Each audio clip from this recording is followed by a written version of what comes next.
Hi, I have an emergency. There's a lady on the side of the road. She's chained up. She needs an ambulance. Do you know where you are? No. Are you chained up? Yes. And then I saw the small revolver. Take a deep breath, sweetie. Who chained you up? Do you know the person or were you kidnapped? When a young mother goes missing while out for a run, the news of her kidnapping makes national headlines. After 22 days of searching with no sign of her anywhere, her loved ones were beginning to lose hope. That is, until she miraculously reappeared, starved and beaten, but alive. However, the relief was short-lived. Her kidnapping was only the tip of the iceberg. It would take over 4 years to unravel the unbelievable and carefully organized lies. Nothing was at all as it seemed to be. Not much is conclusively known about the events of Sherry's morning on November 2nd, 2016, except for a few things. The 34-year-old mother woke up early inside her Redding, California home. Her husband Keith left for work around 7 o'clock. Sherry got her 2 young kids ready, fed them breakfast, and dropped them off at Pandora's daycare like she did every day. Seeing as her husband was at work and her kids were at school, these are the only few aspects of Sherry's morning that could be verified. But it's what happened next that would turn the lives of Sherry and her family upside down and leave the nation stunned. Supposedly, after doing some chores around the house, Sherry changed into some athletic wear and set out for a run. She stepped outside her front door, did some light stretching, then skipped off the porch and began jogging down the road. When Keith returned home from work around 5 p.m., his wife's car was in the driveway. He expected to walk in and find Sherry and the kids running around just like any other day. He stepped inside, and there was silence. This was extremely strange. Sherry was a stay-at-home mom, and she'd usually pick their children up from daycare by the time he got home from work. Still, Keith sat down, turned the TV on, and tried to relax. Sherry had probably taken the kids for a walk, nothing too out of the ordinary. He sent his wife a text inquiring about her location, but got no reply. He called his mother, but she hadn't heard from Sherry either. He then used the Find My iPhone app on his phone in an attempt to locate Sherry's phone, and was relieved when it pinged at the nearby intersection of Sunrise Drive and Old Oregon Trail. However, his relief was short-lived when it appeared that nothing had been taken from the house to carry their 2 small children in. He called the children's daycare at 5:45 and learned they had never been picked up. As worry set in, he drove to find Sherry at the intersection where her phone had pinged. However, she was nowhere to be found. He pinged Sherry's phone a second time and located it nearby in the grass, abandoned. Not long after that, he made this 911 call.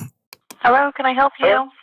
So I just got home from work, and my wife wasn't there, which is unusual, and my kids should have been there by now from, like, daycare. I found her phone, and it's got, like, hair ripped out of it, like, in the headphones. So I'm, like, totally freaking out, thinking, like, somebody, Okay, like, what's her? grabbed her. Is her vehicle there? Does she not have a vehicle? She has a vehicle at the house. Okay, the vehicle is at the house? She's running. How? Okay. Yes, I'm in it right now, driving, and I took a picture of her phone on the ground before I picked it up. When's the last time you heard from her? She sent me at 10:47 asking me if I was coming home from lunch from work. Something happened to her is the way I'm looking at it. Yes, I understand you're freaking out a little bit. We want to make sure we get your kids. Make sure they're okay. Do you want me to wait right here for somebody, or? If you want to head back to your residence so they can contact you there, and in case she does return. Okay. Okay. Police soon arrived to talk to Keith, but according to him, he knew nothing about what could have happened to his wife.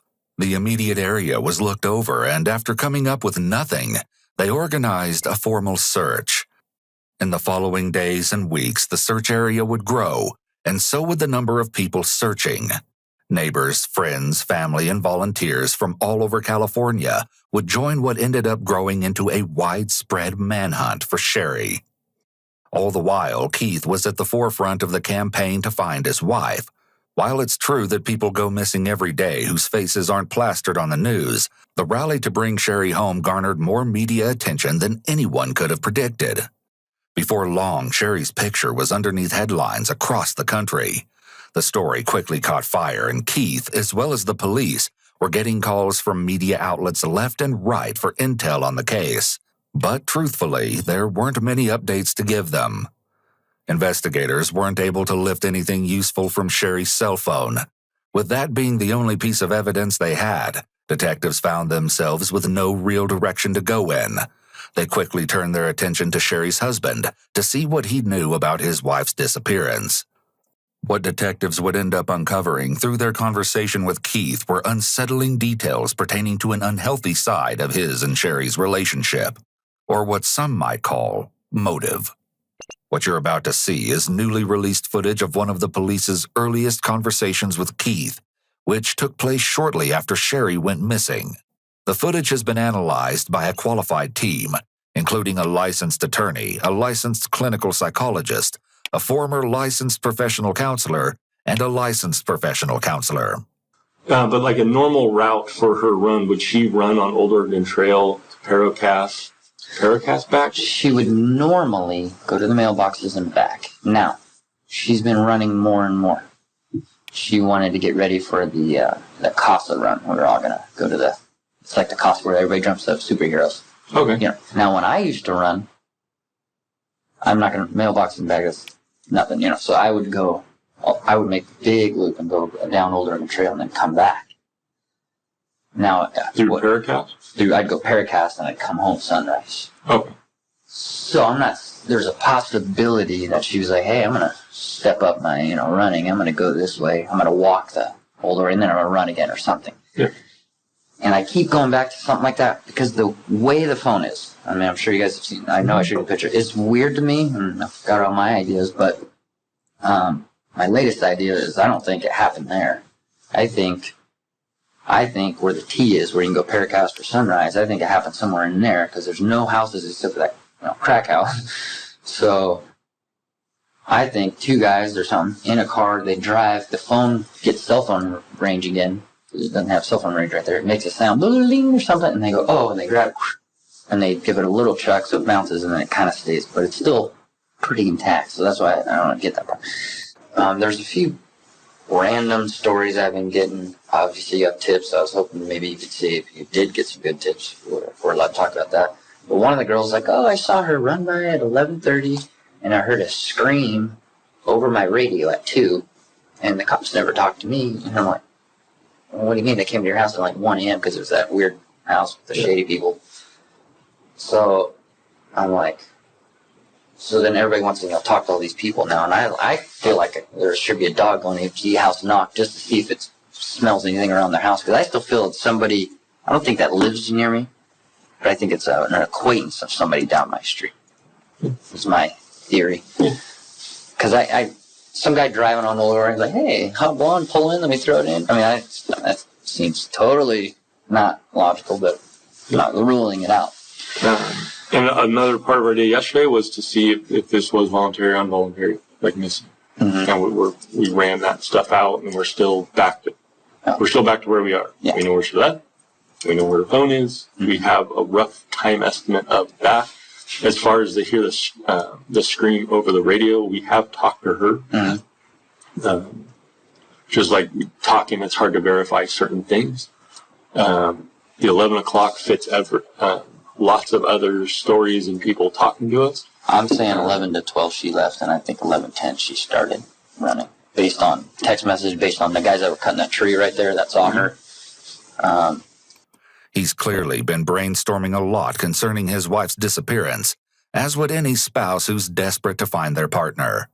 However, someone who wants to keep suspicion away from them could also benefit from planting theories and steering the investigation in a particular direction. In a missing persons case, the victim's partner is very often one of the first and most thoroughly investigated of the suspects, and Keith is likely aware of the detective's suspicions.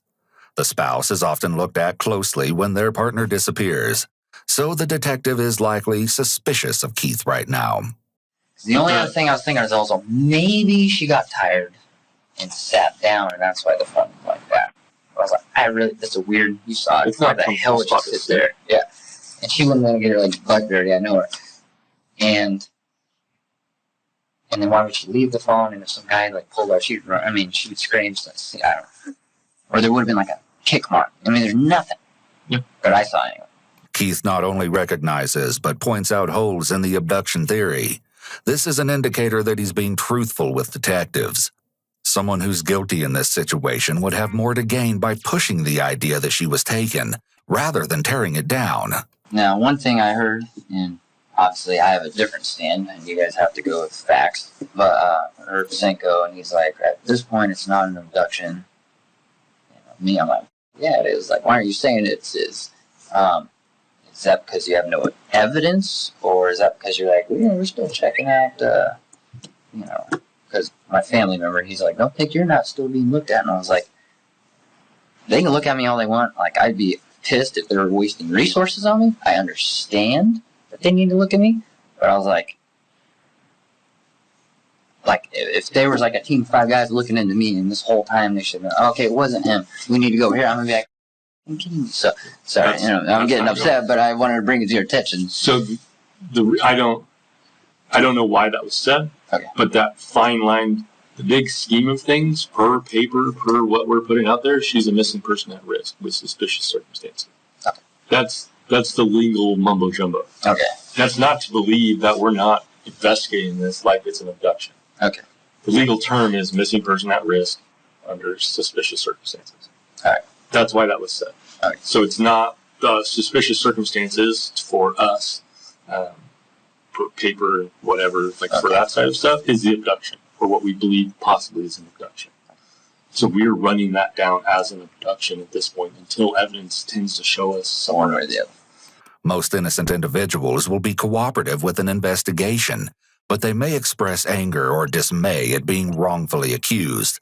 Given that this is a missing persons case, there's an even greater sense of urgency to find Sherry before it's too late. It's justified that Keith would be frustrated by the idea of police possibly wasting time looking into him. In the meantime, I think you said you had questions. Yeah. Go ahead. So, based on that, we're looking at you? Yes, we are looking at you. Awesome. I told you that from the very beginning. Yeah. We're not wasting resources on it, but to get to the... You have to cancel me out. To fully get to the next step, not saying that there's not detectives on that next step, to fully get to that next step, we have to look at you. Because if we don't, it's irresponsible. When the detective definitively informs Keith that he's a suspect, Keith leans forward and puts his hands on the table, a gesture that indicates that he's being open and has nothing to hide. Though his mannerism suggests that he'd have no reason to be involved, the troubling undertones of their relationship might suggest otherwise. What was going on in your guys' relationship in February of this year? I would have no idea. I mean, I'm assuming it would be related to maybe a text message, and then we go back and forth and we say mean things when we get in arguments. Seeing as the detective is asking about something that occurred 9 months prior, it's not too concerning that Keith can't seem to remember. But his response does provide us with some key information concerning the extent of their relationship troubles. If someone rarely gets into fights with their spouse, it's more likely that they'd remember a fight from months ago. It would be such an unusual event that it would stand out in their memory. However, if a couple's relationship dynamic involves frequent screaming matches, it would be more difficult to remember each one because it's such a regular occurrence that they start to blend together. You concentrated more like recently everything's fine. Recently things have been fine. Definitely. And which it all appears that way. Oh, yeah. I understand you need to go back because you're asking, I mean, you guys are good and you guys have your arguments. Sherry is definitely very, she wants the, I don't know, try to figure out how to do this here. We get in arguments and she blows up, not Facebook or anything, but she'll definitely make a big scene and get very mad. And she's kind of a slam door type of a person. Me, I'm like, don't, you're going to break. I am more of, I want to leave and go and leave the situation like cool, but then I get in trouble for that because that makes her upset. So then I don't leave now. I sit there and I go, calm down, calm down, calm down. Then she'll like want to, verbally kind of attack, if you will. And then she'll say some mean things. And then after so much, I'll say some mean things. Then we are upset. And then within like a day, hey, that was pretty wild last night, right? And then we're all good because we have kids. I don't like when she yells and gets mad in front of the kids. It's like, I remember when I was a kid, my parents used to fight. I hated that. So it could have been something where we thought about, yes, but you can't do that around the kids. So I am willing, if you want me to, I'll go and read, or you can tell me what the exact fight was, and I'll tell you everything about it. What Keith is describing could qualify as an emotionally abusive relationship, with Sherry being the abuser and himself being the victim. Her alleged explosive temper could be seen as a manipulation tactic to get Keith to do what she wants. However, without Sherry here to give her side, it's difficult to know what's actually true. When a partner is abusive, especially in the form of emotional abuse, it's not uncommon for them to try to twist the situation to make the victim seem somehow responsible for the abuse. One way they do this is to gaslight the victim and make them feel that their feelings are invalid. This can cause the victim to feel crazy and question their own feelings, and sometimes even leads to extreme cases of the victim acting out. In that case, it makes it even easier for the abuser to flip the script, since the victim outwardly appears as the unstable one in the relationship, when really they're being driven to that behavior by the abuser's manipulation. Regardless of who's fueling the fire in their relationship, the conditions Keith is describing are very unhealthy. Are these loud arguments? No. For her, she will get loud. And I was telling you guys a story got kind of cut off. We have had the sheriff's out at her house one time. It's probably not on record because we weren't fighting. We were watching a movie, The Book of Eli, and some lady called saying she heard glass breaking and a woman screaming. And they came out and we're like, what are you doing here? And ended up being kind of a funny story. Yeah. And they're like, well, we're not going to report this. This is stupid. But we've never had, like a domestic ever in history. Not reported or even think. We would. So we have a funny, weird relationship where we joke about that stuff because we were at Halloween at our friend's house and we were playing this Ninja Fruit Slice with the Wii, and I went to slice the thing and I hit her like right in the eye, and she had like a black eye, and we were at her friend's house and we were, oh my god, it was like Halloween 2011 or 12. So then, because we don't live that lifestyle, she'd be like, oh, what happened? And I'd be like, she didn't put the dishes away. Like, I'm making jokes like that. So everybody knows us as being like, jokers or something like that, but we would never in the history. All right. So, back in 2011-ish, is that when that incident happened? With the wheat? Yeah. Give me a second here. Like, we didn't have kids yet, so I'm trying to remember. Pre-kids. Pre-kids this situation happened. Pre-kids, and I can't even tell you the people of the house that I was at. Because there's noise. I've heard about this incident. That's funny. But it wasn't the Wii game. I heard the Wii game was like the cover for it. Those are the people that were actually there. Okay.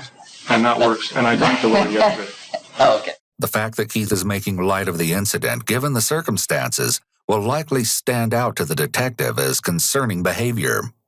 It's no laughing matter that someone he knows is claiming that he's covering up abusive behavior. It's possible that he's using humor as a coping mechanism to ease his feelings of discomfort.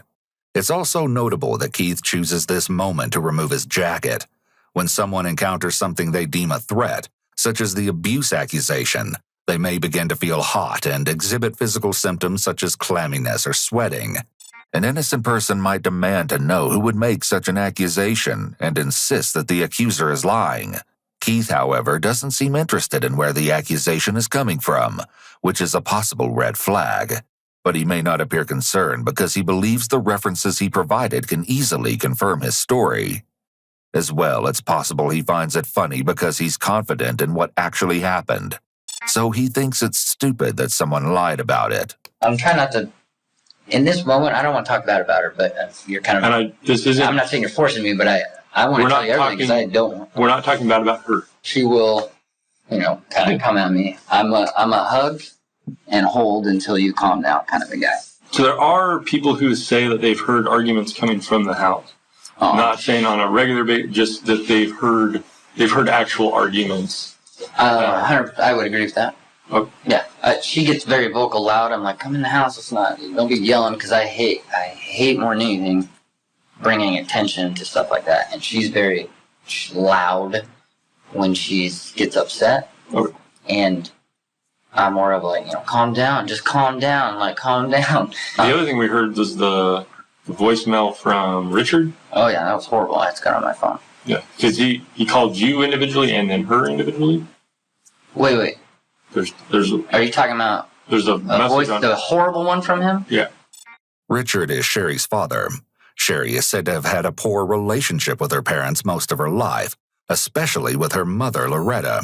Following Keith's interrogation, we'll dive deeper into her childhood by hearing from people who witnessed it, a few lifelong friends of hers. When Sherry was growing up, her parents did horrible things. When they were kids, they would give them presents on Christmas and let them open them all and then take them all back and say that's what your punishment is for not mowing the lawn. Like, they're horrible when it comes to that. But for whatever reason, even all they put them through, she feels the need to keep them in their life. And I'm like, it's your call on it. That's fine. I'll back you up. Police records dating back to 2000 and 2003 suggest a rocky relationship between Sherry and her family. Alleged altercations include claims that Sherry kicked in a door at the Grafe home, that she made an unauthorized withdrawal from her parents' bank account. Though these events haven't officially been confirmed to have taken place, the allegations are troublesome. The reason this thing started is it was about her birthday, our daughter's 2-year birthday, and she rented out like this big hall in Shasta Lake City, and we made a carnival, like an interleague board games, and we had lots of kids. And the parent, they said, we can't make it. We have a boat drag race. And then they got mad at her for scheduling it. Then the dad called, and he's like, how dare you F this, you blah, blah, blah. I mean, you heard it. It was horrible. So she got that, sent it to me. So that's how that voicemail got sent. So then she sent some emails. I'm assuming you saw some of those. All right, we got some emails from them that were horrible. And I'm like, are you kidding me? These are just ridiculous. We had, in the very beginning, which I don't like talking about, we had a little blip where she went to like some big conference thing in some other state on AT&T. And there was like a text message. I met this cute guy and whatever. And I came across this. What the fuck is this? We got in a big fight. I was extremely hurt. We didn't even have kids yet. I was like, I don't want to get divorced. She didn't do anything with the guy, but I was like, how the fuck are you doing that? I was like super scared and afraid. And I was like, we're going to get a post nuptial. So I went out and I got one. She's like, I'll sign whatever. I didn't mean to do this, whatever. Notice that Keith describes the text message situation as a little blip. However, the resulting explosive argument clearly suggests otherwise. Keith might have a general tendency of minimizing the issues in his and Sherry's marriage. On the other hand, he might be downplaying their problems to dissuade the detective from looking at him as a suspect in Sherry's disappearance or a perpetrator of domestic abuse. He also seems to gloss over how exactly he stumbled across the text messages in Sherry's phone. The fact that Keith read her texts in the first place indicates that there was already some level of distrust in their relationship before that incident. But we make up and then we both, we never get divorced. We'll never get divorced. We're locked tight. We know that we go through these, and a lot of people are getting divorced. We're not that couple. We're looking for any shred of anything. Coincidentally, a series of text messages between Sherry and a man by the name of Donovan Misk found their way into the investigation shortly after her disappearance. It seems the two were communicating in the days leading up to Sherry's departure, and even trying to coordinate a time to meet up. In the end, they were unable to establish a feasible plan. Donovan was soon cleared of any involvement as it was verified by his cell phone records that he'd never made his way to the Reading area as they discussed. The only thing I can think of would be her laptop. But if there is a computer there, and we're trying to find the skeleton life. Everybody's got a personal life, a private life, public life, and skeleton. Mm-hmm. So is that possible to get that stuff today? The laptop, yeah, I've really been using the iPad, so I don't really want to give that up. Although it may seem odd for Keith to not want to hand over evidence that could potentially assist police to find Sherry, this doesn't necessarily point to his involvement in his wife's disappearance. However, it does indicate that there might be something on the iPad that he'd rather the police not see. Regardless of the reasoning, an attorney will almost always advise you not to willingly hand over your phone or other devices unless the police have a warrant. Either way, judging by the exasperated face rub, Keith is stressed by the detective's request, something the officer will surely note. What's today's goal? We have people looking. We have people looking for surveillance. We have people contacting the people who've already been caught. So, like the tips, like people are going and actively working. So we are a fishnet out there. Everybody's doing something. So we don't. No, it's fine. I won't. Part of me wanted to shut I-5 down for anybody coming and going. Everybody's got a piece of this in our agency. I'll go over there. I'll get that, and I guess call you later. Yep. Keith wasn't the only one who could offer a look inside Sherry's life. Police also had several interesting conversations with people close to Sherry. Everyone had something fascinating to say, though some of their claims would sharply contrast Keith's description of his marriage. Did she talk to you about the ins and outs of her life and relationship with Keith? She was never real specific with a lot of things. I mean, I definitely knew that there have been some problems going on for quite a while with them. It was very obvious in her behavior.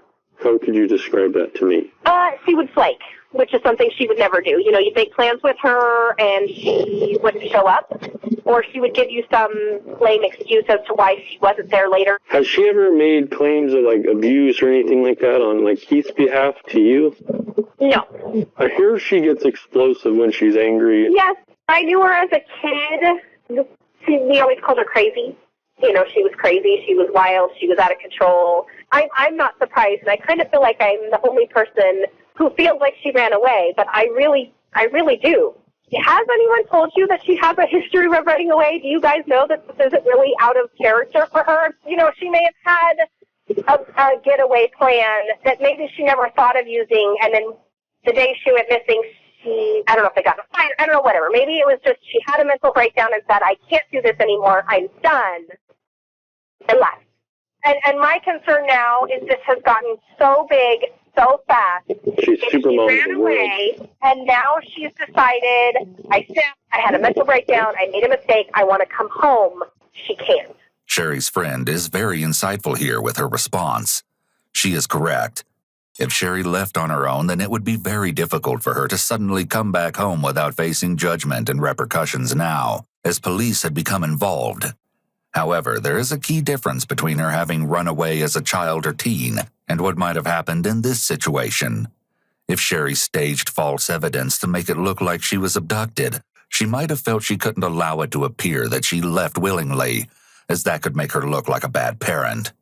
If she cared more about what everyone would think of her versus how her family would feel about her being kidnapped, this could suggest she has narcissistic tendencies.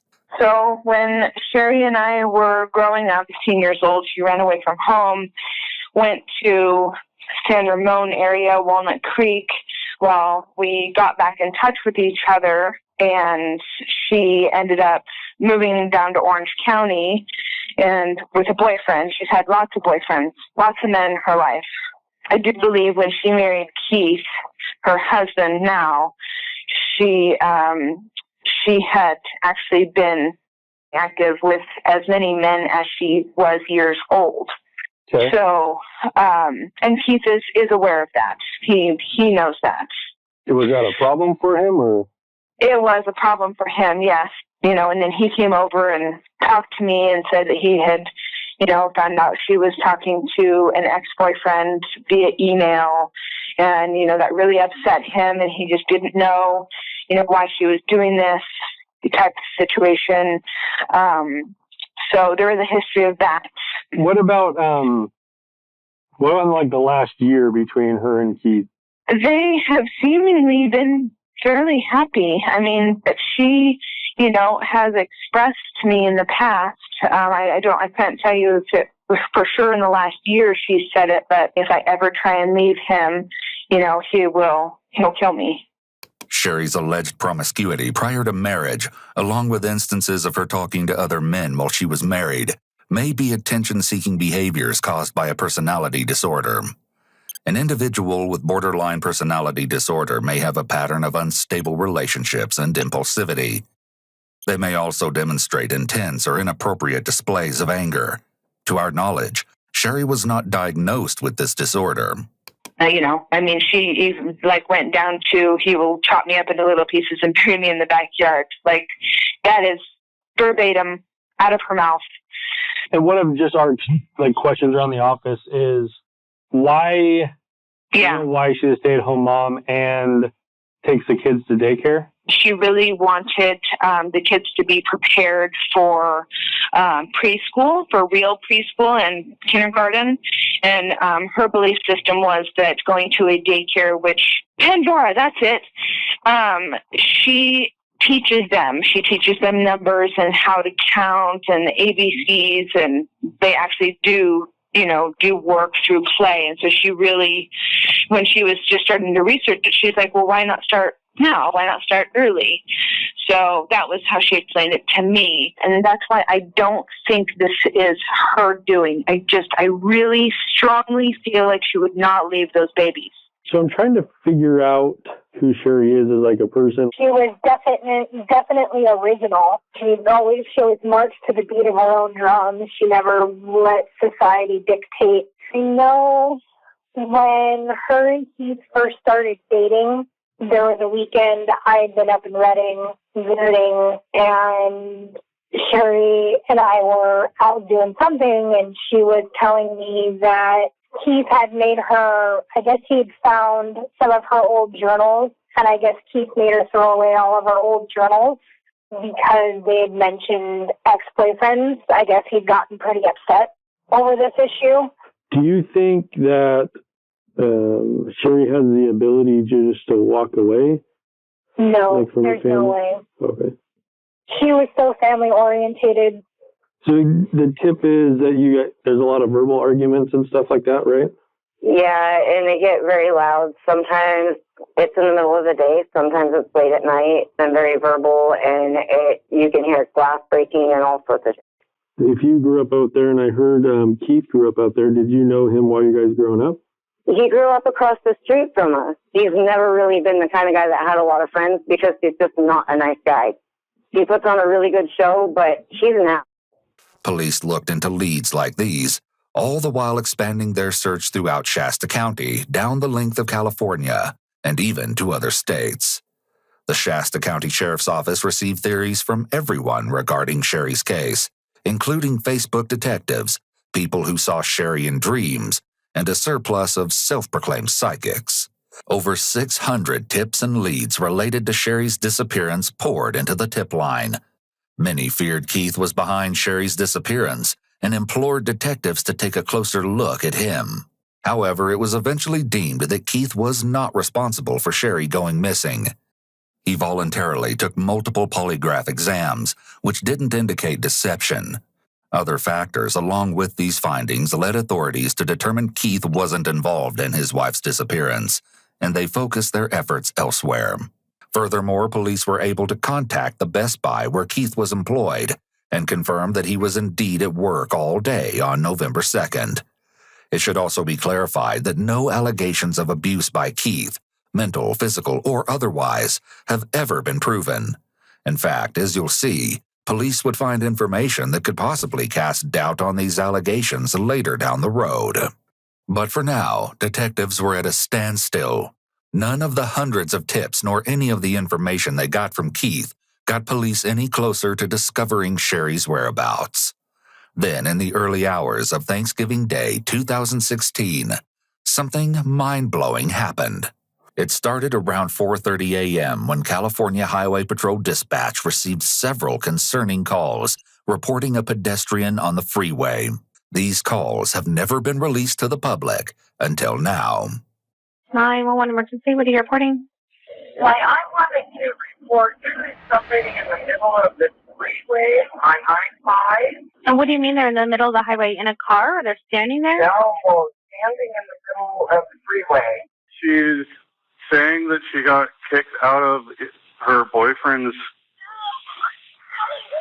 Okay, just be safe where you are. What is she asking for? She's asking for an ambulance. She's chained up, her vision's blurry, and she needs an ambulance. Do you see her chained up? Yes. Can I talk to her? Please. Sherry, I need you to listen to me. Listen to me. Do you know where you are? No. I've been in the car. Yes, Okay, sweetie, listen. Listen to me. I need you to take a deep breath, calm down, and listen to what I'm saying. I have an officer en route. We've had several calls. Are you chained up? Yes. Okay, take a deep breath, sweetie. Who chained you up? Do you know the person, or were you kidnapped? No. I never saw her face. Listen to what I'm at. Listen to what I'm at. Sherry, take a deep breath, because it's hard to help you if I can't understand you. Okay? How did you get chained up? What happened? She took me. Who took you? Do you know? No. Okay. No, there was two of them. Okay, listen. I have help on the way. I want to call my husband. I want to call my husband. Okay, listen. Take a deep breath. Where were you taken from? From Reading. You were taken from Reading? Reading. I was in Reading. Okay, how did someone take you? Okay, Sherry, we will get help with you and we will get your husband, but right now I need you to help me help you. Do you know how someone took you? How did they get you out from Reading? I want to call my husband. Ma'am, right now I need you to get me information so I can help you. We will get in touch with your husband as well. But right now, okay, I have officers and I have ambulance on the way. Right now I need you to talk to me. I want to call my husband. I want to call my husband. The young wife and mother who'd vanished 22 days earlier seemed to appear out of thin air onto the shoulder of Interstate 5. When she was found, she looked malnourished and her wrists and ankles were bound with a mix of zip ties and what appeared to be hose clamps. Around her waist was a thick metal chain held together by a padlock. Police arrived and she was transported from the side of the highway to a nearby hospital to be medically assessed. Official police records indicate that Sherry was reluctant to speak with authorities at the time of her rescue. One detective stated that she seemed irritated by the questions he presented to her. However, Keith encouraged her to provide what information she could in order to aid in the investigation. It was also noted that Sherry told a responding officer she'd managed to escape, while she claimed to investigators that her captors had released her. To add further confusion, Sherry stated to Keith that she should have just ran. If she had, in fact, been chained up, however, this clearly wouldn't have been an option. In addition, Sherry told Keith that initially the truck driver who'd pulled over to provide her with assistance had frightened her. She feared she was about to have to fight him off. Perhaps her strangest comments were in regards to the outcomes of the recent presidential election and World Series championship. After all she'd been through, it seems these items should have been the least of her concerns. Here we have a first look at the real photos of Sherry's injuries taken by police, some of which are stomach-churning and may be disturbing to some viewers. When she arrived at the hospital, doctors found a large hive-like rash covering her left arm. All manner of bruises, old, new, large, and small, across most of her body. A number of bruises on her face. Her lips were cracked, her nose was broken, and there was a deep hole in her left forearm caused by a burn. Most horrifically, she'd been freshly but shoddily branded on her back with a Bible verse by some heated tool. She would allege that her captors had told her she was going to be sold to a police officer who would like the Exodus branding that had been applied to her shoulder. Perhaps this was the explanation as to why she was reluctant to speak with law enforcement upon her rescue. Overall, though disturbing, her injuries weren't life-threatening. Police, of course, had to ask her the question that everyone wanted to know. Where had Sherry been for the last 22 days? What she told them was completely unexpected. She reported to police that she had been kidnapped while running by 2 Spanish-speaking women who tortured her, barely fed her, and kept her chained in a closet inside their home. She also mentioned being transported by her captors in a dark vehicle, the make and model of which she didn't know.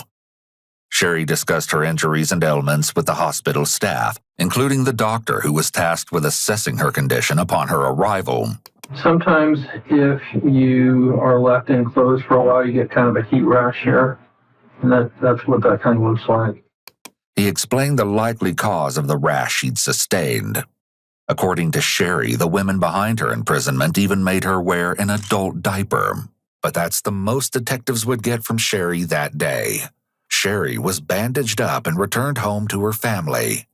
Meanwhile, the sheriff's office was abuzz, now convinced that they were now on the hunt for the 2 violent female abductors on the loose in California. 4 days later, detectives visited Sherry's residence to gather more from her about exactly where she'd been for the last 3 weeks. Just ask you to tell us your information whenever we get going, and you just tell us everything as you want, and as we go, we'll ask some questions, clarify some stuff, and hopefully by the end of today we have a very good idea of what's going on. I mean, so like Kyle says, you're in control. You need to take a break. Say when, and we'll go off air and all that kind of stuff, okay? I feel like sometimes it's easier with my eyes closed. Sure. Is that okay? Absolutely. Absolutely. You can do anything you want, other than assault me or hit Kyle. You can hit Kyle all you want. I'm good with that. Just don't hit me. Notice right off the bat how Sherry is sitting, very childlike, with her arms wrapped around her legs. She's exhibiting a lot of self-soothing yet juvenile behavior. It's very interesting that Sherry would ask to give her account with her eyes shut. When someone shields their face or eyes during a conversation, as Sherry has just requested permission to do, this is a blocking behavior that is typically considered evasive, and it can indicate that the topic is uncomfortable or distressing to them. Alternatively, it can also be a sign that they aren't confident in what they're saying, or even that they're lying. However, everyone handles trauma differently, and detectives must be mindful that a victim's individual needs are considered. Also, my skin is still very itchy everywhere, so I apologize. Everything is itchy all everywhere. No problem. Sherry's alleged itchiness could potentially be her way of preemptively explaining future self-soothing behaviors she may soon be exhibiting. Where would you like to start? I have no. Okay, so on November 2nd, 2016, what happened? Did my usual routine, fed the chickens, cleaned the house, cleaned everything, just the usual. Note her repetition of the word usual. She uses it to describe everything that was going on that day. By repeating that everything was usual, it keeps her from having to come up with details about what she actually did that morning. Nothing, yeah. Text message my husband to come home for lunch, which, looking back is quite embarrassing. He's like, thanks for, that last text message. Honey, will you please come home to have sex with your wife for lunch? So you went to daycare that morning, right? You remember that? Yeah. Okay. Tell me about your drive to daycare. Not ordinary, just the normal day? Yeah, absolutely. Just the normal. Fed the kids breakfast, dropped them off at Pandora's, nothing unusual. It wasn't even a hard goodbye. Sometimes they're like, no, don't leave me. And then when you left daycare, tell me about what you did after daycare. Drove back home. Okay. Did my usual. Put on my boot shoes. Went out to the chicken coop. Cleaned the coop. And then just started my usual cleaning, everything. Wrapped up presents, got frustrated, changed into running clothes. Okay. I love so much that my husband knows my clothing so well that he knew what I was wearing. And what were you wearing? I was wearing that pink Nike hooded sweatshirt with the thumb holes that I hate. And the black tight I don't want to say they're leggings because they're a little thicker than that. The black, tight, stripy, not really stripy, just kind of black and white, speckled, we'll say. I want to be a better runner. I like to run, but it's difficult for me. So like getting back in the swing of it, I had an app that I would use that does, run this far, walk, run this far, walk, and it amps you up to like a 5K. Started running, saw the maybe there was 3 guys cutting the tree at, what's his name's house? The guy that did Toby, thank you. Toby's house. So down Casa, turned right onto Sunrise, got to the mailboxes, or just before the mailboxes started to slow down, I was just about to transition into walk. So it's run, walk, run, walk. Right when I got towards the mailboxes was right before it was going to say, now slow down. That's what the app does. We've listened to the app. It's pretty powerful. Now, walk. Yeah. Now, slow You're down. halfway through. Right? You're doing good. Yeah. So it's a funny app. Sherry appears to want to be liked by the officers and seems to be trying to form a connection with them, which isn't necessarily unusual. She keeps her eyes locked on one of the detectives as she gives a dramatic replay of her running app. However, she's showing signs of classic rapport-building techniques done by narcissistic individuals. She presents herself as likable and someone in need of protection by highlighting her imperfections, along with a lot of sustained eye contact and dramatic focus. So you get almost to the mailboxes and you think Sorry, my lips are like cracking and... Do you need some water? No, everything's like this. So you're painful right here, sorry. You're good. You're about to the mailboxes. About to the mailboxes. And these are the mailboxes near... At the end of the Sunrise Drive. My mailbox. Sherry is exhibiting an array of grooming behaviors, further indicating the anxiety she's feeling. The exact reasons behind this discomfort are not yet known, but will soon be uncovered. Keith places a water bottle near Sherry after she mentions that her lips are dry. It's impossible to know his intentions at this moment, but it could be a genuine act of care or the affectation of a model husband for the detectives. Before the mailboxes, I start to slow down. I see a vehicle go past Sunrise Drive to maybe like the front 2 tires are past the actual street sign, and then it backs up. And I immediately have that feeling of, that was weird.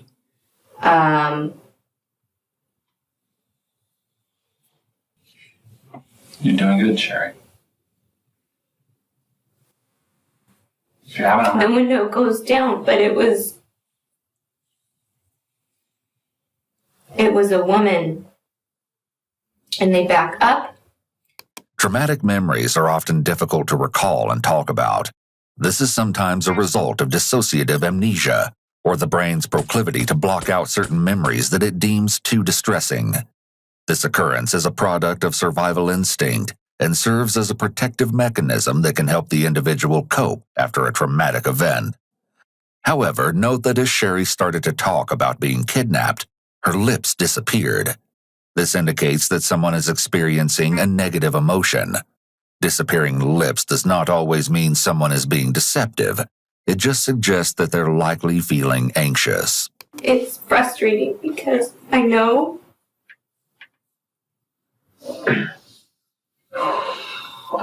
she was wearing a hat, but I can't see the color and I can't see her clothes. Once again, we see Sherry exhibiting blocking behavior, and she buries her face in her knees.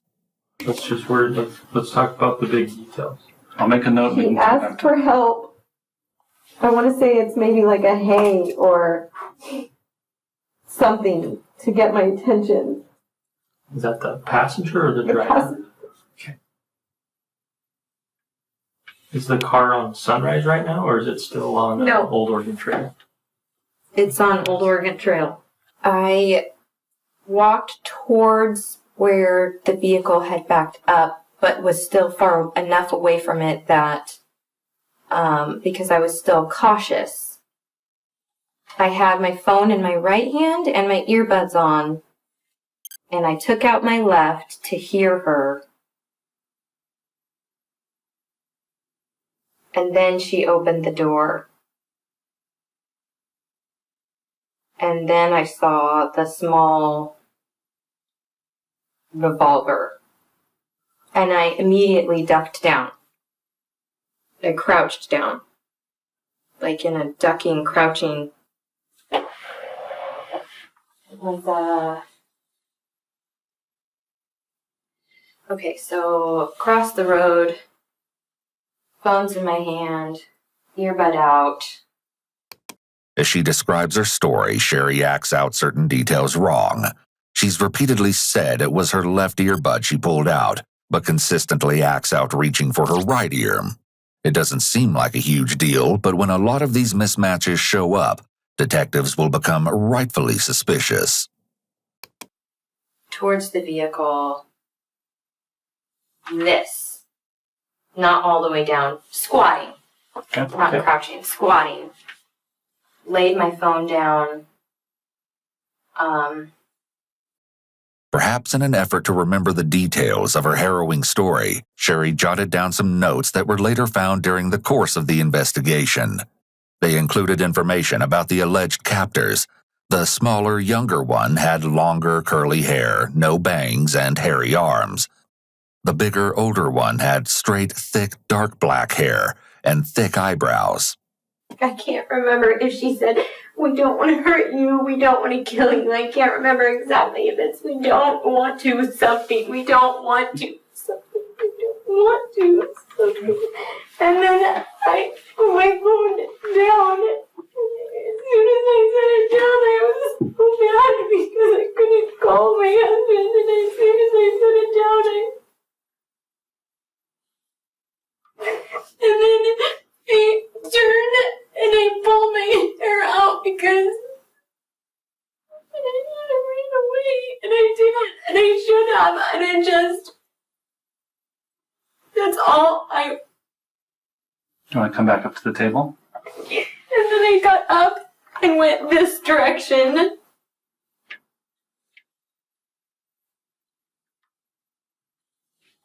And I can't remember lifting my leg. I can't remember the back door open. So sometimes your brain says, we're not accessing that part right now because it's not time. We're not ready for it. So I've done it in the past with different cases where you look at it from a different point of view.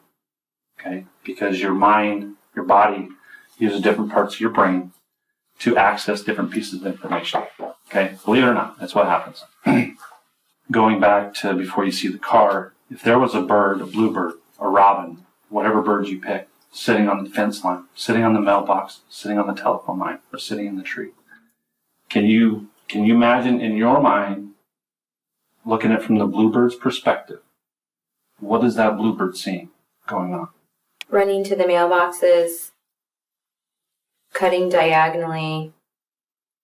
I didn't cut diagonally until the car, because the vehicle stopped, backed up, and then stopped again. I stopped at the grassy area, squatted, pulled out my hair, had my hands up. That is it. Does the bluebird see which side of the car you got in on? The car didn't move after it stopped, so I would say that would be the passenger side. But you don't know. Just remember. That's fine. It seems that the basis of this trauma-informed technique is having the victim talk from the outside without engaging the emotions of the first-person perspective. This makes recounting the event easier and less traumatic. Does the bluebird see which way the car goes? Or what's the car do next? Yeah. It wasn't what I saw. It was what I felt. I was very nauseous. Okay. And cold. Is the vehicle moving or stationary? The vehicle was moving. It was windy. Okay. Windy roads make me nauseous. Do you remember getting out of the car? No. You had an observation or a thought that the back window in the vehicle was large? Long. Long? Yes. Okay. Describe. What do you mean by that? I mean, it's one of those, duh, Brian. Describe that for me. Not like a truck bed that's covered, like a SUV. Okay. But some SUVs are like shorter. Right. It was longer. You're talking about from side to side? Yes. You're talking about the back, or if it Not is the passenger door window. There was Actual another window rear past the passenger door window. You and I are looking out Sunrise to Old Oregon Trail. Was the vehicle going this way? Yep. Okay. And then backed up. And then it backed up. So right now I'm pointing, that's northbound, and it backed up a little bit, then that's when you encountered Northbound's the side that's closest to Sunrise Drive, correct? Correct. Yes, then that's it. I'm very frustrated because if you're laying down in the vehicle, you would feel a U-turn, a acceleration, a braking. And I just can't find that. It's just not there yet. Do you remember any music as you were driving around in the car? Yes, mariachi music. Was it a station or like Pandora? Like as in a radio station? Yeah. I want to say it was probably a radio station. I can't be sure, but did I hear any Pandora commercials? No. Did you hear any normal commercials? So like if we're listening to a radio?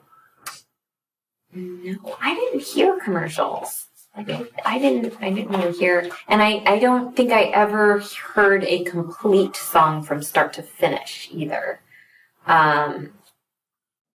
When she's describing this kidnapping event, she goes into a bit of a trance. She turns inward to imagine the scene, and it's like she's telling a story. She doesn't really want to be interrupted. She's very detailed about the run, the phone, and soon the room she was kept in. But there are almost no details about the car, the kidnappers, or the kidnapping itself. She has what is known as a detail valley surrounding the kidnapping itself, mountains of details surrounding it, but very limited about the actual kidnapping. I listened for that a lot in the house too. Like, was this a radio? Was it Pandora or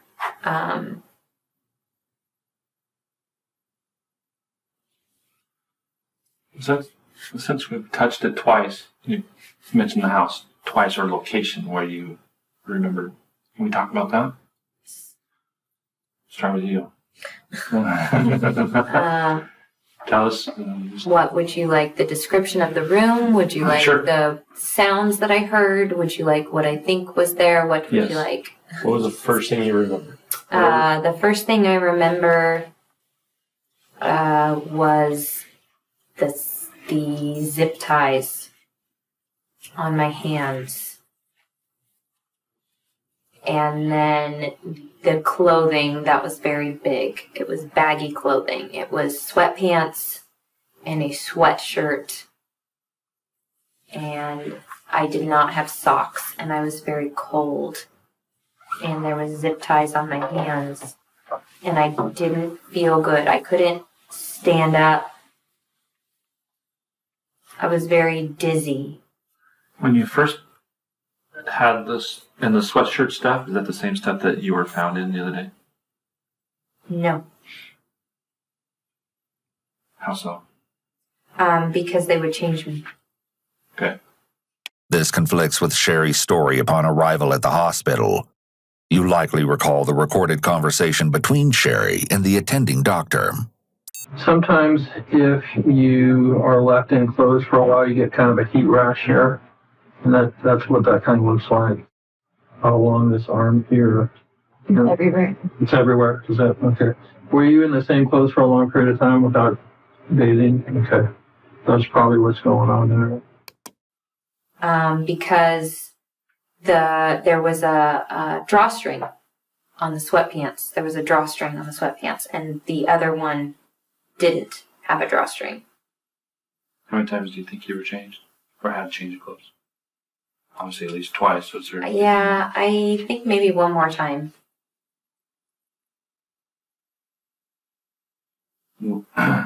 Did it seem like the clothes were new? Or old? Wait a minute. Okay.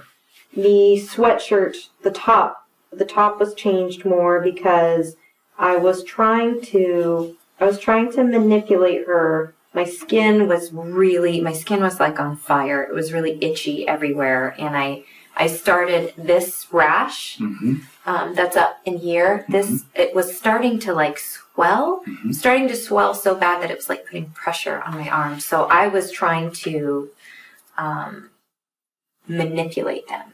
I need some kind of medicine. Like, look at my skin. You need to wash me. You need to give me medicine. You need to get me something. And I was using that, and it was so itchy. So they would argue about washing my clothes. And I was able to take two showers. They weren't really called them a shower. It was get in, rinse water down your back, and get out. But she let me wash my underpants in the shower. Were you able to see at that time, or were you still had a bag over your No, head? I could see. Okay. And that was when I was trying, it was always look down. Don't look at us, look down. I was never allowed to look up. The first day with the zip ties, getting out of them, because they were behind my back. So I pulled them. I did one of these moves. And that's what this scar right there is from, is the very beginning when I got them off. And I bit them because Keith and I have even tried this move before, the whole, like power through it and bust it. And I tried that and was unsuccessful. And it cut right here. And I was like, I remember doing this with Keith. How the F do I get these off? And I tried that several times, and I tried the power, bust it down, and that's where it cut in right there. And then I was like, I can't bust through them. So then I just chewed it off, and I cut my lip right here, and then I busted them. And then it was like I tried the door. I could tell that the door had a deadbolt at the top, so I couldn't open the door. And then they came in, and that's all I remember from that experience. No, there's something else. No, there's something else before I tried the door. There was something else before I tried the door. The windows? Sherry appears to remember some details vividly, such as how exactly she got a scar on her wrist from the zip ties. However, she's unable to recall other details, like any physical description of her kidnappers. When the person being interviewed appears to have a memory of extremes, meaning they either have an unusually good memory of events that happened months ago, or they can't remember recent events, it can be a possible red flag for deception. After I broke the zip ties, there was boards on the windows, and I yanked that fucker out of the wall super quick, and that's what got her in the room, was that noise. She came in, and then it was lights out. What do you mean it was lights out? I can't remember if I was hit with something, if I was stuck with something, and that's what I was asking too. If I was tased, wouldn't I remember? Or would there be a scar? Would there be a mark? Would there be a mark? It just depends if the probes made skin contact. How about the bathroom? What's that look like? Right. I tried to hit her with something in the bathroom, and then the next time I went in the bathroom, everything was gone. The mirror was gone, the towel rack was gone. And you could hear, like if you put your head to the wall, because I did that often, you could hear very easily. And the insulation, it was freezing all the time. It was cold all the time. And there was a fireplace. I could smell the fireplace, and I could hear that creaky, when you move the handle to open the fireplace, it was that creaky. A minute ago you said when I was on the cable, were you tethered to a cable? There was a chain around my waist. Okay. The cable I could reach all the way to the bed, couldn't reach the door, couldn't reach the window. At all times, there was a bucket in the closet. That's what I used to go to the bathroom in. There was a dresser, but after I ripped this up when I woke up, it was no longer there. Where was the dresser the first day you were there? Here. Was it tall, like a man's dresser, or like a short, long, like a woman's dresser? Two dark colored 2 drawers. Okay, so more like nightstands. Yeah, more like that, I would say. 1, not 2, just 1. Was the mattress directly on the floor? Yes. Okay. Do you remember anything in this area? No. Was the cable affixed to the wall and like the cable was loose? The cable was affixed to a pole that went up into the ceiling. Okay. So we have this pole that was anchored to the roof somewhere. Correct. What was on the pole? The shelves that I couldn't get out. They were like super bolted in. Like they'd added more stuff to it. Okay. To not get them, because the first day when I broke my fingernails, it was trying to get the screws, trying to undo the screws. And that was like on these sides? And yes, and trying to get to where the drywall was, because there was drywall. But I couldn't. And trying to move that pole, but I couldn't move the pole. The pole too, it wasn't just like a pole, it was like almost, it's not quite rebar. It was, okay, so think of if you had a screw that was big and long and you tried to grab it, it would like cut your fingers almost. Is that making any sense? Like a lag bolt? I don't know what that is. It's a big screw. Yeah, you described a lag bolt. It's a large wood screw that kind of similar to like rebar, but it's for... Yeah, it wasn't very thick. No. It wasn't like I could grab it with both hands. It wasn't thick enough that I had to do this. Right. It was... You put it in your hands. Yes, like but I couldn't grab it. Like those were some of the first injuries that I had, was trying to rip the stupid thing out, and I made my hands bleed a lot. That there was just, it wouldn't give at all. Does it go through the shelf? Yes. Okay, so if this is the shelf.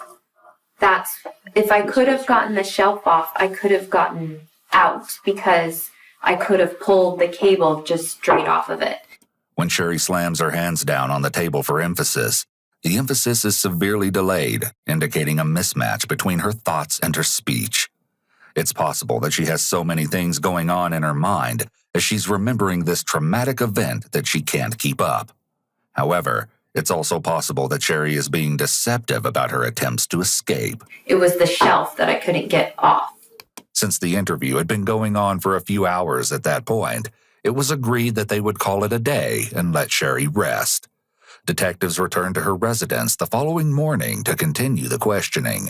But as far as getting started today, I don't know if yesterday jogged some more memories or if there's things you want to add. But basically, we can just start with, I have a note here that we never touched the topic of your hair being cut. That's something we can talk about now. I'm not sure what led up to it, but the cable that was where the cable was attached at the top, anytime you made a movement or moved it, it made a really loud noise. So when I would make noise, they would rush in to the room. I think that's why. I don't think there was anything else, because there wasn't anything in the trash can. So it was, I don't feel like it was time for that, maybe. I want to say it was just because there was a noise. They said something in Spanish to each other. The other one was outside the room. I was hit here on the shoulder. And then it was a yank backwards. Gotcha. A yank backwards.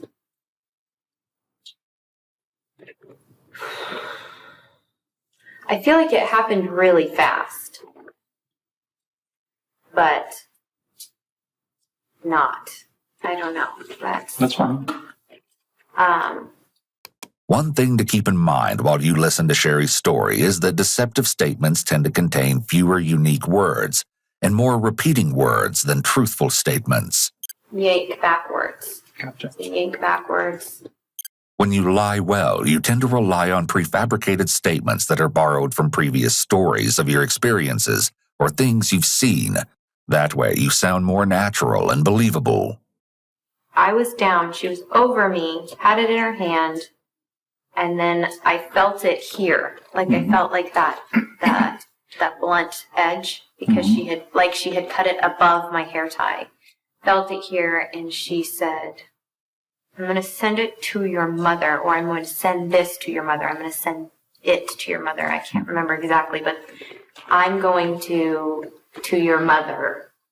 When she was cutting it, it was very upsetting. And then she said that, and I kind of went,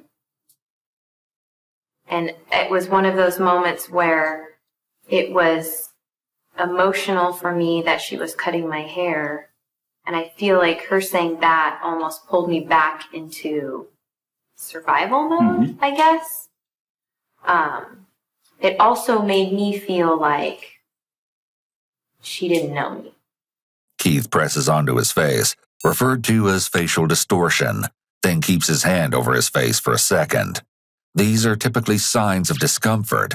Perhaps he's feeling unsettled at the description of his wife's torture, but there is an alternative theory that maybe he's caught on to something peculiar in his wife's story. Sherry goes from having a hard time remembering the circumstances of having her hair cut to suddenly reciting nearly word for word what was said to her. She described having her hair forcibly chopped as a highly memorable event, as it might be for anyone. Thus, it's quite unusual that Sherry would have difficulties recounting it. These mental blackouts seem to be following a particular pattern that'll be of interest to detectives later down the road. As well, she's steepling her hands as she speaks here, which is an indication that talking about this part of cutting her hair makes her feel in control, perhaps because it's something she's comfortable sharing the details about. Do you recall what they used to cut your hair? I didn't see anything. I never saw anything. Do you hear any sounds? Like clipping? Like the scissors would make? Yeah. Or anything like that? And if you don't know, if you can't think about it, I can't. I can't remember exactly. Okay. Like whether it was like a snipping sound or just a. I can't remember exactly. Okay. Did either, so let's say during they were hitting or being violent towards you, is there any time that one of the females would try to stop the other one? Yes, the younger one. I feel like I could, because I couldn't understand her, but I feel like her body language was the pointing and very, or this is a, body language wise. It doesn't matter what language you speak. I mean, because I was never allowed to look them in the face, but I did see this signal with her hand facing that way, which is stop, obviously. But I feel like the bigger one enjoyed it and the little one did not. Does that make any sense? Absolutely. Yeah, I definitely, the things like the burn, cutting my hair, the burn on my arm, the chain, the lock, that was all from the bigger one. It was not from the little one. The little one would feed me most often. It's difficult to conclude Keith's thoughts from his body language, especially since it's unclear whether he's heard any of this from Sherry before in private. However, he seems somewhat tuned out from the conversation, having been zoned out on his phone several times through the interview. A more typical response would be to look at Sherry and be fully engaged in the interview process, or even demonstrate support in this extremely painful moment by sitting closer to her or patting her back. Keith's emotional disconnection could possibly be the result of antisocial or narcissistic traits. Or perhaps these details are simply painful for him to hear, as they're reflective of the idea that he couldn't protect her, and so he's distracting himself from listening closely. What'd you eat? Or what'd they give you to eat? What's it called again, babe? I keep forgetting the name of that. Cream of wheat. But it was like dry, like barely mixed. And rice, tortillas. One day I got 2 apples, a cracker, and sometimes it was like scraps, like the fat off of a piece of meat or something, like they had just scraped it off of a plate. Did you eat regularly or just sporadically? Or did they bring you food? Was it? No, it was maybe once a day, but it was hard because I feel like every time I would somewhat get on a routine to exercise my mind, this is the time of the day, because my body was starting to get hungry at the same time. I was always hungry, but like I would exercise at the same time and I would try to get a routine down. It would change as soon as I feel like maybe. See, it's hard because I feel like sometimes I felt like it was the next day, but then it could have been the same day. Or it felt like a day had gone by, but then it didn't, because I would wake up at different times and I would fall asleep at different times. I don't think it was more than once a day. You said you exercised your mind. What were you doing? I would sing the song I sang to.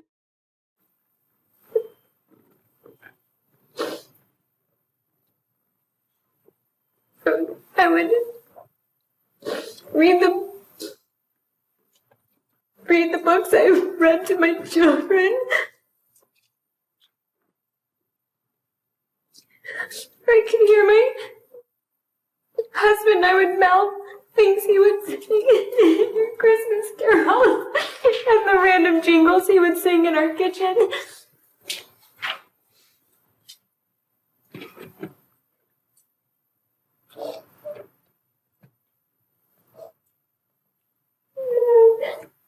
A lot of times it was, if Keith was here, what would Keith do? If Keith was here, what would Keith do? Do you know how you received most of those injuries on your legs? No, but even originally before then, I bruise really easily. So it could have even been something that I possibly could have done. There's a lot of hitting with something. I didn't like being in the closet. It was a lot of shoving around the closet area. Do you remember specifically being kicked? I'm sorry. Being the kicked? Fire popped it. Kicked? Yeah. Yes. This is a good example of Keith's remarkable reactions, or lack thereof. The entire time he's listening to his wife describe being assaulted, he shows no change of facial expression, no shifting in his seat to indicate discomfort, nothing at all. In fact, throughout the majority of her story, Keith comes across as almost bored. Again, it's possible he's been desensitized to this information after hearing it multiple times, though that theory is unlikely. Even if that were the case, it's still unusual that he doesn't show any sort of response to what he's hearing, a profound lack of empathy on his part, or a healthy bit of skepticism. I don't remember if we didn't talk about history about your nose and how that occurred. I was woken up by it, and I can't remember if it was like this or if it was like that, but I was woken up by it. So you were sleeping? Correct, on the bed. I was told to change. There was already clothing on the bed. I felt so dizzy. My ears were ringing. When I tried to put the sweatpants on, I fell over. Well, obviously, I'm assuming it was bleeding. How did you clean that up? It didn't bleed very much. Didn't bleed, it really didn't bleed very much. Did any of that end up on the walls or on the floor? Or, I would assume so. It had to have been on the floor because I set the sweater down. It wasn't profusely bleeding, so I wouldn't say that it was dripping onto the floor. I'm going to go through a list of some things, and it's going to require hearing. So however you want to access that part of your brain. Usually when I try to hear something, I close my eyes. Mm-hmm. Okay. Yes, no's, I don't knows are all fine answers. Okay. Farm animals? No. Equipment? Farm equipment? No. Buses? No. Train. No. Telephone. No. Now that you're listening, do you recall any other sounds that I haven't? The fireplace, the creak, the flushing of a toilet, the TV. It's interesting to note here that Sherry only uses larger illustrators as she's briefly describing the area where she was released. People typically use illustrators while they're talking, so it's actually a red flag that Sherry is so reserved with her body language. She remains balled up and with her hands in most of the time. This lack of movement is most often seen in individuals who are being deceptive, as their brain is in overdrive attending to their made-up story. The cognitive overload restricts their body from engaging fully with what they're saying. I have a sound to ask about. Go ahead. Long-distance gunshots, like shotguns from people bird hunting. No. Have you ever heard, do you know what sound I'm referring to? No. Yes, I have, and no. School bells? No. I could hear the wood being brought in. I know that sound, the clink of like stacking wood. Mm-hmm. But never a chainsaw, an axe. It stands out as odd that Sherry didn't hear any remarkable noises in the 22 days she was in solitary confinement, especially given that she was, reportedly, inside a room with an exterior-facing wall. With nothing to distract her, she would have been hyper-aware of her senses and particularly sensitive to noises. Also, the speed with which she's declining each prompt has an air of dismissiveness. She's taking little to no time to think back on the proposed sounds. Up to this point, Sherry realistically has revealed little to no information that can narrow down the search for her kidnappers. But the detectives very patiently carry on. Hearing a barking dog? No. I did on the last day. That's scary. What do you mean? On the road. On the road near when I was trying to go to the. Let's talk about it. I'm sorry. Let's talk about that. I interrupted you and talked over you and didn't hear you. Sorry. Let's talk about that. Just since it's there in your mind. The barking dog was when I was trying to figure out how to get into. Can I ask you what was that? Is it a shipping yard? Is it a junkyard? What was that? Fenced-in area next to the freeway. Well, there's two. There's like a lumber yard and there's like a propane yard. Okay, there was I want to say like a modular type of house. Or like an office, would have been like an office building. One of the two. Yeah. Was it on the same side of the freeway as the church? Or on the other side of the freeway? The opposite side. What was that? Propane balls. Okay, that's where I was trying to get, but couldn't, and then heard a dog barking. There was a house, I went near the house, I stood in front of the house, looked at the house and went, nope. It was very dark. Once you try to find help in that area, what'd you do next? There was that creepy house that I left. I went to the fenced area. The entire time I was trying to get the zip tie off. I couldn't reach it with my mouth, so I was trying to, I don't know what this was called. I was trying to use that. Hose clamp? Thank you. To get that off. Ran on top of the freeway. It was very difficult because my feet were very cold. My ankles were very wobbly. I was very dizzy. I was very, I would say short of breath, but short of breath from the screaming. And then ran downward, and the on-ramp, off-ramp, there was a truck parked with no lights on. It's like a big rig? Yes, and I stood there and stared at the big rig and thought, there's probably someone inside there. I think I'm going to go knock on that door. And then I saw the lights. No, that's not right. I saw the lights to the church before I saw that truck. I even walked out into the middle of the freeway, and cars drove around me, like literally drove around me. And then I started screaming, call 911, call 911. So talking with Kyle, that there was some that you recall when you were dropped off in that area. I'm trying to remember whether the car pulled over or spun around. I don't remember feeling any of that. I remember feeling and hearing the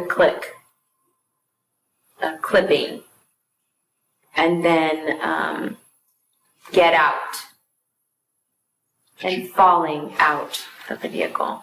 I don't remember if she touched me, if she grabbed me, if she pulled me. I remember falling. It didn't feel great. So one of your hands was free, and if I remember, it's your right hand. But, Correct. How did that become free?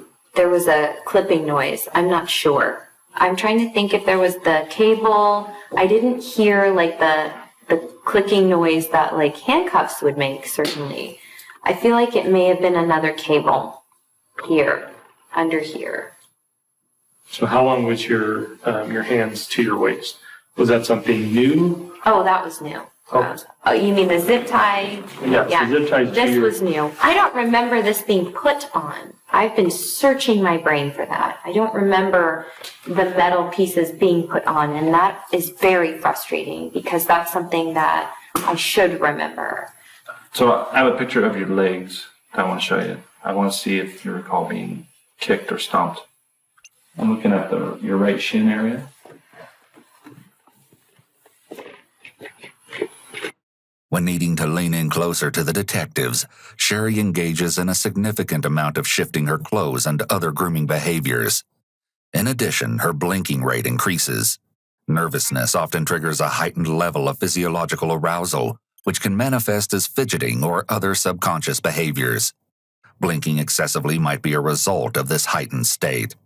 Blinking helps to keep the surface of the eye moist and lubricated. When you're nervous, your body's stress response can cause changes in tear production and evaporation rates.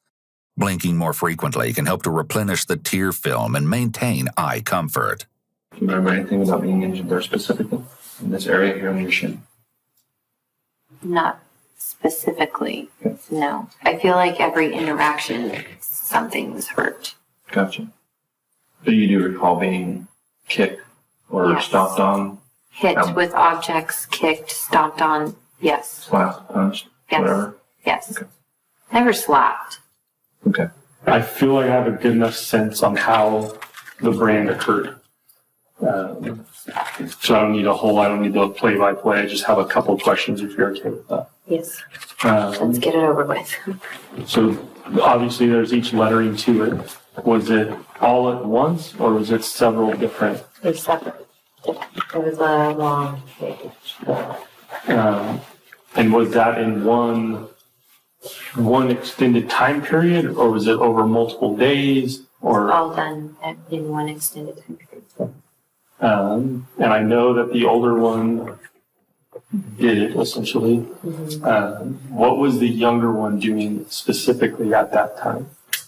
She was to the right. I feel like she was the one touching the I want to say tools or something. She was the one handling. Could you hear it or could you see the tool? I couldn't see it because it was behind me. Mm-hmm. Where my head was on the table, I couldn't, that's not really an angle where I could see it. I don't remember. No, I'm just trying to remember. Was there clicking? Was there? I remember the sound. Give me some. You should give you something. I'll give you a pen. Like that kind of sound. The setting down. I know this is redundant, but I will paraphrase so you can just say yes or no, or say no, Brian, you're wrong. This is it. Having talked with you the last 2 days, having spoke with Keith through Kyle and all that kind of stuff. From the day that you left until the day that you were only at one location to the best of your knowledge from the time that you got picked up to the time that you were released. Oh, yes. Because that yes answers about 50 tips I got to close out. Because you've been seen in Nebraska. Oh, God. You've been seen in Reno. Okay, that's what I'm doing right now. I'm cleaning up a lot of that crap. Okay. Because I have to address each tip, one way or the other. There was only 2 car rides. A car ride in and a car ride out. Thank you much for that. Mm-hmm. To the best of your knowledge. To the best of my knowledge, yes. Additionally, and to the best of your knowledge, you don't recall you physically going in to a store of any kind. No. You don't recall ever being in the back of a pickup truck. No. And that's stupid. That's Brian, okay. You're annoying the shit. That's okay. But it's not, this isn't me. I understand. I'm addressing the masses. The detective isn't phrasing these questions in the most optimal way. By beginning the questions with, "you don't recall," he's using an unnecessary memory modifier, which effectively weakens the inquiry. Rephrasing the question to be more direct, such as asking, "did you physically go into a store?" would generally yield a more meaningful answer. When you physically left that residence or building that you were in, Okay. when you got outside to the steps, you went through a doorway. To the left, To the doorway. to my knowledge. I went out of the doorway and stumbled down to the stairs, and then I want to say I'm leaning towards turning left. Okay. Was the door swinging inward or outward? I don't know. The blog that surfaced from a while back about the Hispanics and some thoughts or comments that people are spinning up. Can we clarify some of that stuff? Yes, and it's awful because there's so much that my family is going through, and my life wasn't perfect before this. It's just an awful feeling that all of everything and the made up things, it's just a disgusting, yucky feeling of what it's doing to my family. Well, these are things that will, until we can put them to bed, until we can resolve them, that regardless of how long this case goes, we get people in custody, it's gonna resurface. And so the best way to deal with it is to deal with it on the front end, officially. So that way we can put it to bed. Obviously, people are drawing the conclusions that you're reporting to Hispanics did this. You wrote some, I'm assuming, did you write the blog? No. How did the blog get written or posted under your name? Have any idea? No, I have no idea. This is the blog post the detective's referring to. The author of the report is cited as Sherry Graff, Sherry's maiden name. It was a page-long report published to a website where a girl growing up in Shasta Lake, California, the same place Sherry grew up, describes being constantly harassed and bullied by Hispanic kids for being drug-free, white, and proud of her blood and heritage.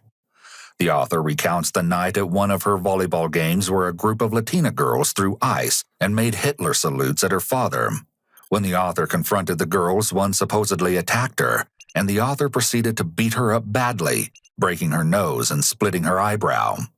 Weeks later, the author was closing down her family's business for the day when 3 Latino guys and 5 girls rushed in and jumped her, including the girl she'd beaten up weeks prior. However, the author fought back valiantly until eventually the attackers saw they couldn't defeat her, so they all suddenly ran out the door. The courageous tale ends with the author limping 9 blocks home with a fractured leg, but living to fight another day. One can clearly see how this might raise suspicion given the circumstances of Sherry's kidnapping. However, Sherry seems to have a simple enough explanation. It wasn't her. But the post, obviously, it's showing up on this skinhead website. But it Didn't people say my head's shaved now too? Sorry. can't hear all the noise. But it originates from a MySpace account. We call them blogs now, but it's not. It originates from a MySpace account. Have you ever had a MySpace account? Not that I can remember. I mean, that's... It's old school. Yeah. I mean, even the Facebook page that I had was for a very short period of time. It's not for a very long period of time. Prior to all this stuff, have you guys ever seen that blog before? Ever heard of it? I've seen You know which one I'm referring to, right? The one about the Latino was behind her dad, giving her shit. Yeah, you know, I've seen something similar to that. The one that is out there now, no. When we had found it, I contacted a lawyer about getting it removed. And they had discussed, this is... Finding out who created it. Yes, this needs to be removed. It's obviously not me. And he couldn't get anywhere with getting it removed. So the Keep Walking article, that's the one that's been focused and recently, that is similar to a past thing that you guys dealt with. Correct. And then this past one, there's a picture of what? Of what? There's a photo of her when she was very, very young. And it's like she's looking up in the air. It was like a picture from like the youth conferences, like the church youth conferences I used to do and stuff. It's cool. But it is a true picture, not something that somebody manipulated. It's an old picture that somebody obviously got hold of. It was like from like my websites from the church stuff that I used to do. Okay. It was like from like almost like I don't want to say a group photo, but it was from a function that I had participated in. Bottom line, it's even more elaborate now, it appears. I don't remember it because it's so long people ago. are trying to spin it off as that this is the catalyst for what happened to you. No, and I'm trying to shut I mean, that a week before that, I did it for the money, I think. I'll address this. Yeah. So That's why we're here. Hey, remember yesterday we talked about some things that were going to be hard? Yeah. Going to irritate you? This is where... And that's where this is hard for me because... I have to deal with all this dumb thing, but... So 500 tips. Yeah, I wasn't... You know what? I wasn't a perfect person before this, and that's... But what do you mean by crap. that? What do you mean by that? I skipped school and, did dumb kid stuff, and I had a really, really relationship with my parents, excuse my vulgar language, and I lived at the Heart Center for a long time. Okay. I stayed in my high school gym at some times. I mean, The interview came to a close, and armed with information from the victim herself, an army of federal and state agents officially commenced the search for the pair of kidnappers. Everyone waited eagerly for a conclusion to this story, but for 4 whole years, authorities would make no important discoveries. They were only able to pick up bits and pieces of relevant information, such as this surveillance video taken from a Kingdom Hall, which sat in the area where Sherry had been released by her captors. In this eerie footage, we see Sherry creep into the left side of the frame, just minutes after being let go. She appears to be looking around in a desperate attempt to get her bearings. Then she runs across the parking lot and into the darkness, disappearing out of sight. Over the years that the investigation was active, the Papinis regularly stayed in communication with the sheriff's office. Sherry received $30,000 in victim compensation funds from the California government for psychiatric care. And with the love and support of family and friends, she was able to reassimilate back into normal life after her ordeal. No one questioned Sherry about her kidnapping, except Keith, who tried to help her remember details. There was no reason to. Everyone, the detectives included, only wanted to help her. That's exactly what makes this next part so unsettling.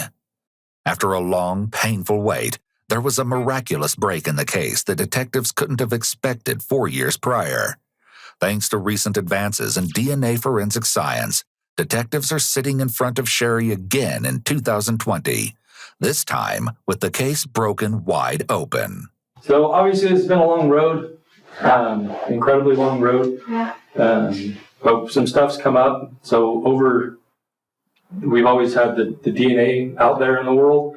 Sorry, Tom, before we get too far, obviously, just like always, thank you for coming. We appreciate you taking the time to come talk to us. Yeah. As always, your presence here is voluntary. Yeah. You can go at any time, and all we want is truthful statements because it's a crime to lie to federal officers. Wow, yeah. So there's always been DNA out there, and we've done test after testing. We've gone out to like the Parabon, which is a private company who does all like the genetics, and we've just hit wall after wall after wall.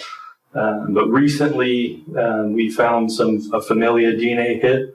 So what that does, it just tells us it came from a certain person. So like the mother or the father or a son or an uncle or however that is, it just hits that like somewhere in this family tree is where the DNA comes from. Okay. So with that, we open up the investigation. We go into who could it be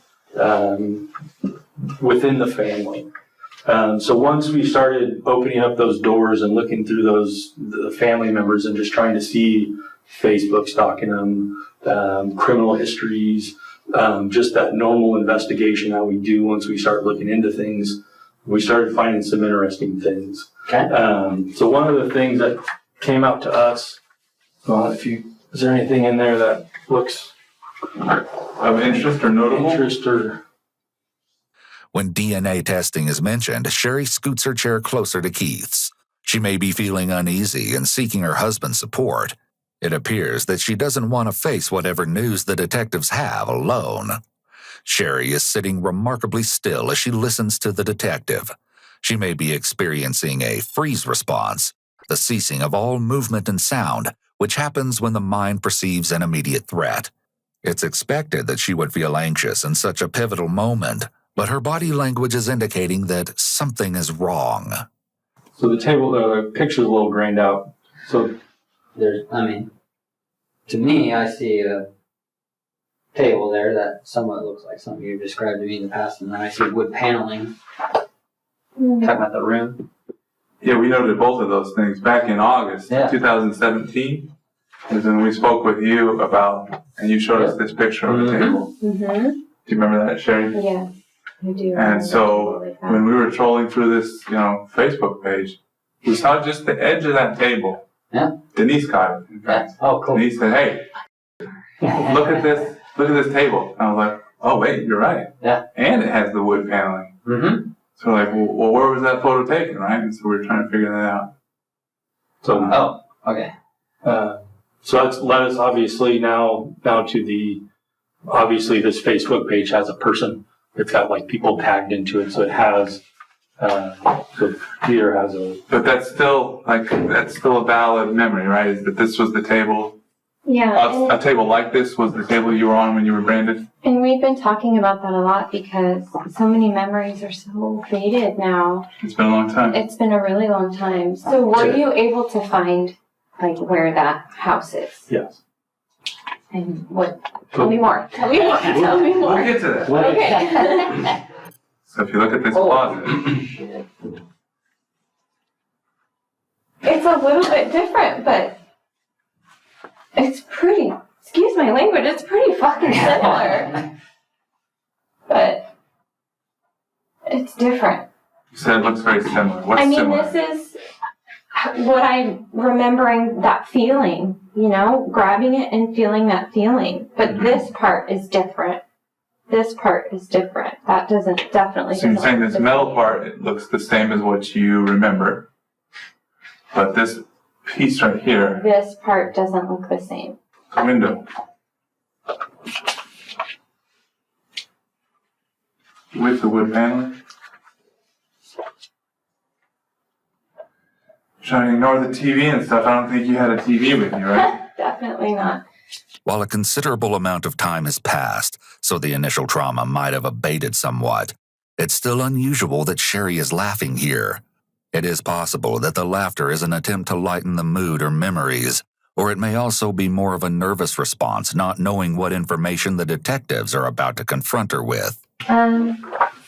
What am I looking for the window? Do you want to know if it's like the same height? Well, the type of window, the wall itself, anything from these photos that make you believe that this was where you were being held. I feel like this wood paneling is too thick, but I mean, you mean there was wood paneling, but I can't remember something like that being there, and I don't remember. So one of the things that we always noted in the bathroom description is just the weird layout of the bathroom. So do you remember the layout of the bathroom? Yes. Well, Let's talk about the description, best description, and then we'll start showing some pictures. there's door, toilet, sink, tub. Is that what you mean? Yeah. You walk in the door, first there's a toilet. Yes. On the right On which side? If I'm. Shit's a It's word been a while. world, just in general.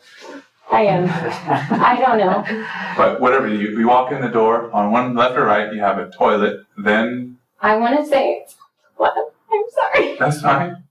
I want to say toilet on the left. Okay. If we could go back to the closet really quick, though, I remember when you were talking about being chained into the closet and trying to figure out a way to get loose. You talked about working on a screw, right? Uh-huh. And what happened to that screw when you were done with it? I dug a hole in the wall and poked it into the wall. Okay. Because this is an interesting photo as well.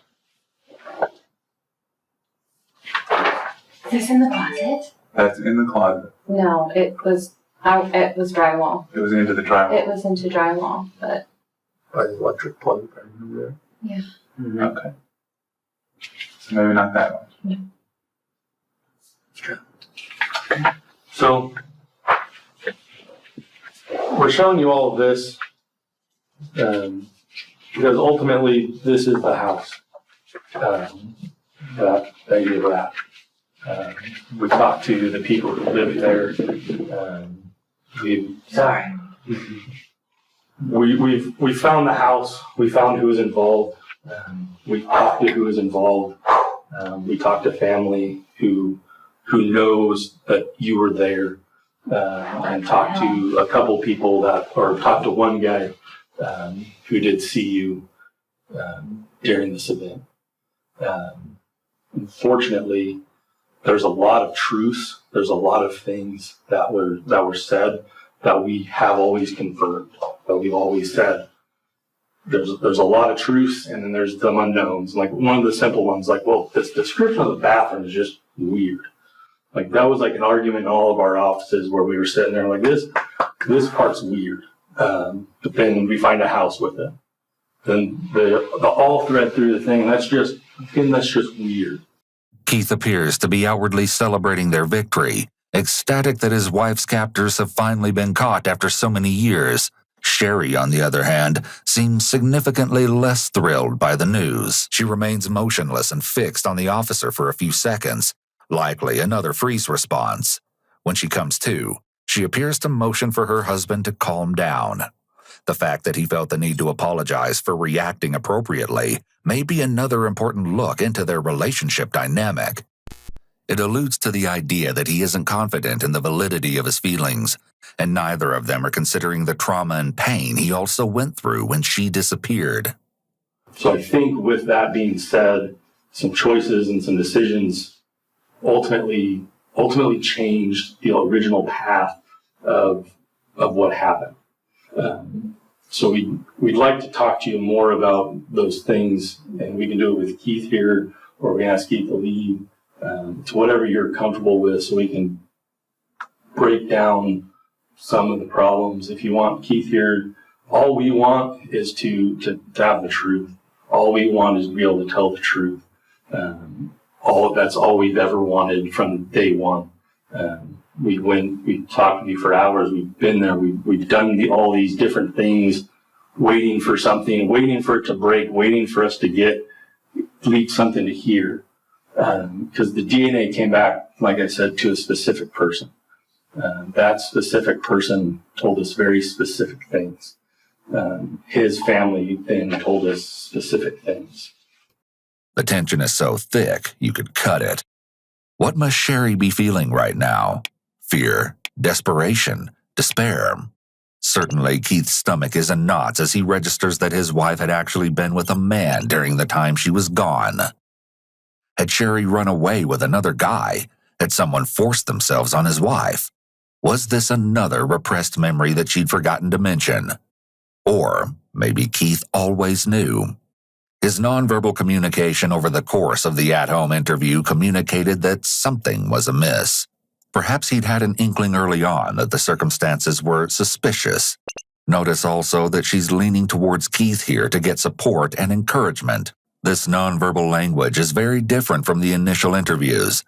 Keith presumably knows his wife better than most, and likely could tell where her story became fishy. So we can step out of the room, let you guys talk, because I don't know what information I'm going to do, if it's life-changing news, or if it's, oh yeah, everything's fine. I just don't know what it is. We'll be right back. The truth is fast approaching, and while Keith is ready for answers, Sherry makes one last desperate effort to wiggle her way out of the situation. I don't want them to find her. I don't want her to be arrested. I don't want to press charges on her. I don't want to find her. Listen to me right now, then. I don't know. I don't want them to find her. You're not listening to me. Tell me why. Because she saved my life. But tell me, honey, there's obviously something wrong. There's obviously something wrong. This is going to be really bad if you don't tell me. Look at how you're being right now. I have to be with you. No, I'm not being. I don't want them to find her. I don't want to press charges, and I don't want to go down that road. But you tell her? I don't want to go down that road. I don't want to press her. Because she saved my life, and she's the reason why I get to hold my children every single day. So you don't press charges? You still need to find out who it is. Maybe I can do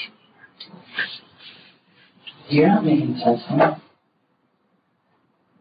To the point where I'm getting scared now. Yeah. Well, I can talk to him and tell him what you're thinking. Do you want me to know that? Well, hopefully you've had a chance to chat briefly. The fear's later, maybe. But I'd rather you just answer the question. I don't know. I don't know. You're in the driver's seat right now. I think it's easier to control things once you know what the information is. We're just still at the talking stage. We're at the control stage. You seem scared, Sherry. No, I'm not scared. What is it? I don't want you to find her. We're not going to find her. She's the reason why I get to see my children every day. I agree, but we're not going to find her. We can skip to the rock into the water and rub up the pond if we want to now. This is the last time if you want to do this alone or with Keith. Keith's been through this also on a different level. I'm ready to move on and throw the dart and throw the rock and see what happens to the water. So, Sherry, look at me. What do you want? I don't want her to get in trouble. She's not going to get in trouble. The DNA came back to James Ray's. The DNA that was on you belongs to James Ray's. The picture in the, can I get the picture? The picture of the table is James Ray's little brother. He died recently. We talked to him. We've been on a polygraph. We talked to everybody around him. We have the rental agreements, phone rental, the car rental agreements.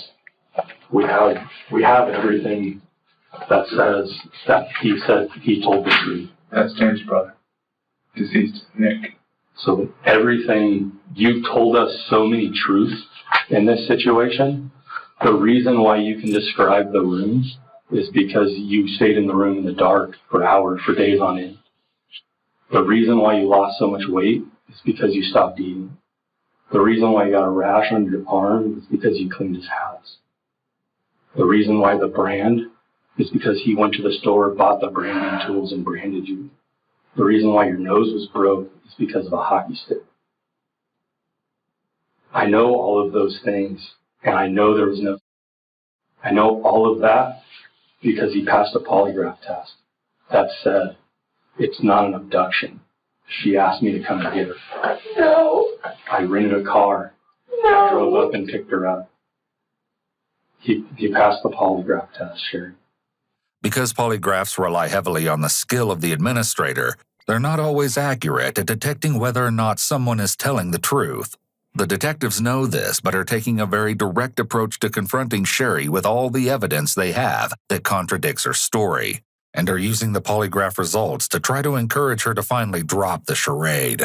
Despite her verbal refusals, her body language shows that she knows the game is over. She completely covers her face and bends forward, closing herself off from the detectives.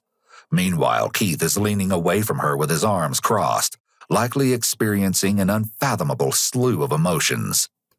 That's me. What's up? We were friends. Mm-hmm. There's no way. And he came and got you because you asked him. No. When was the last time you had contact with James? His brother died. Brother died in 2017. Is that right?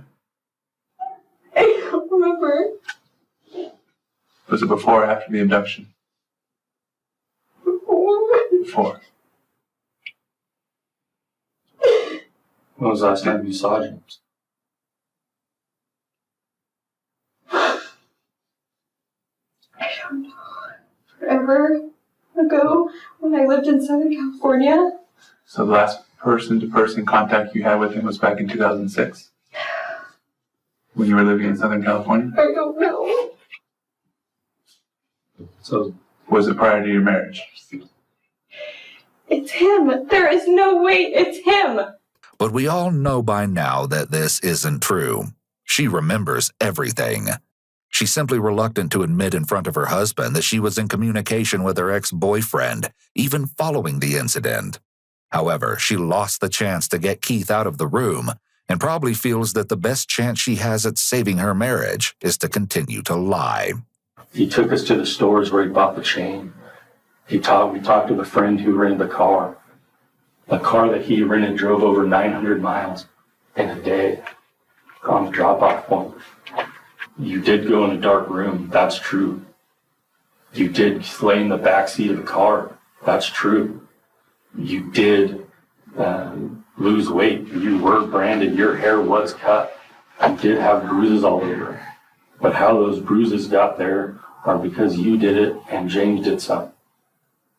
The reason why your nose got broke is because you held the hockey stick to your face and he forced it into your nose. The reason why the brand is in a straight line is because he did it. He described exactly where it was.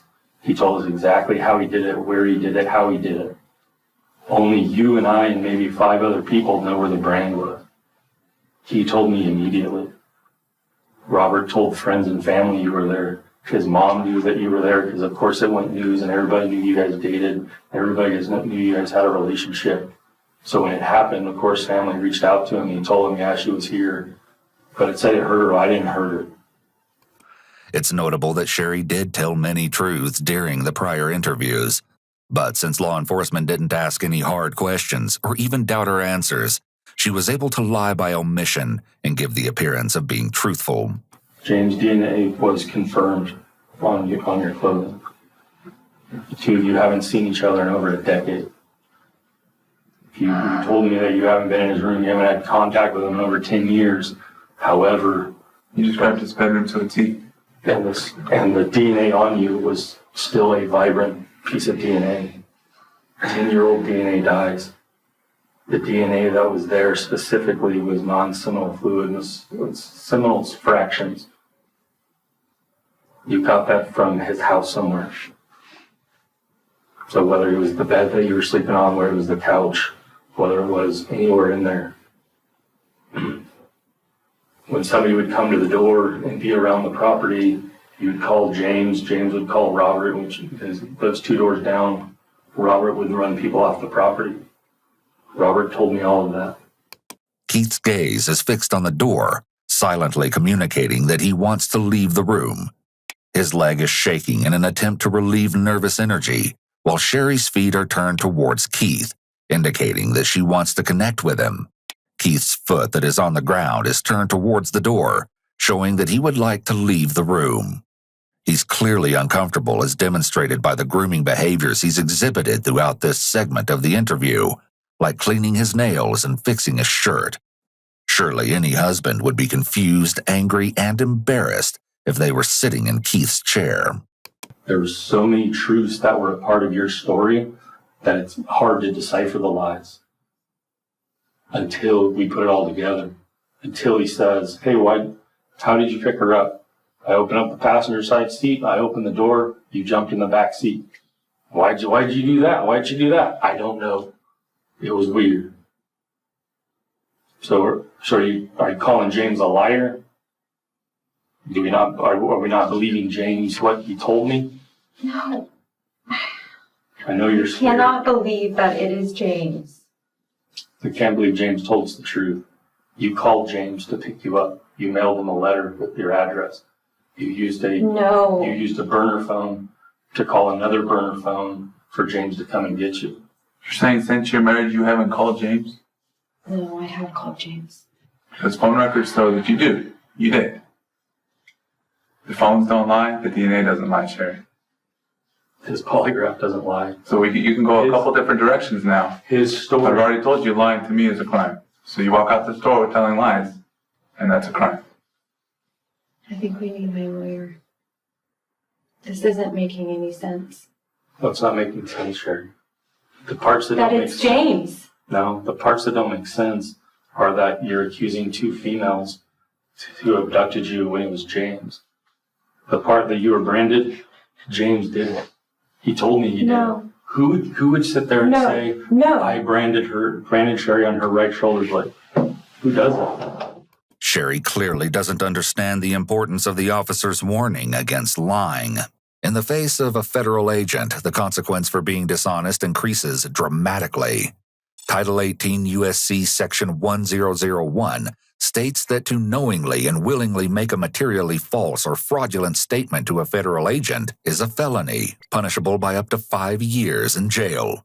Even a basic denial of wrongdoing, commonly known as an exculpatory no, is unlawful. The only safe alternative for a suspect would be to request an attorney and say nothing more. Sherry eventually has this realization and tries to align herself with Keith by saying, "We need my lawyer." But he doesn't bother responding and instead turns his head away from her, a clear indication that for him, there is no we. Keith motions to one of the detectives, seemingly asking for permission to leave the room. He's heard enough. The implications of physically separating himself from Sherry are significant, as if to say that he no longer has anything to do with this. With her protector gone, Sherry's on her own now. Reach to the table and can stand. Keith's going to wait out there. Were there issues between you and Keith? Is that why you needed to leave? We read your text message. We're already aware of some issues, but enlighten us if that's the case. If there was a valid reason for you to leave, let me know what that was. I love my husband. So, were you in an abusive relationship with him? Have you told other people in your life that Keith has abused you in the past when that wasn't true? Or there was an incident at a party that you got hurt playing, like, I don't know, Wii or Pictionary or something, and then you told other friends that Keith hurt you. When there was witnesses at the party that said that you got hurt during a party. And you go tell James that you were being hurt, you were being abused, and you couldn't come forward because Keith has friends in law enforcement. If all of is that true? Has Keith ever been abusive towards you? We are not talking about my husband. Sherry's answer here is evasive. Although this can be a sign of deception, it's also common for victims of abuse to protect and love their abuser. However, considering how much trouble Sherry is in, if she were abused, it would make more sense for her to report that now. Perhaps Sherry still hasn't fully registered the severity of the consequences she's facing. Or she may think she can still cry her way out of trouble with the police and her husband, so she's refraining from throwing him under the bus. If she gave him up, that would surely ruin any chances of her saving her marriage. Then there's the obvious possibility that she was lying about the abuse all along, something she's proven to be very skilled at. It's important to note that Keith's story of the Wii remote was corroborated.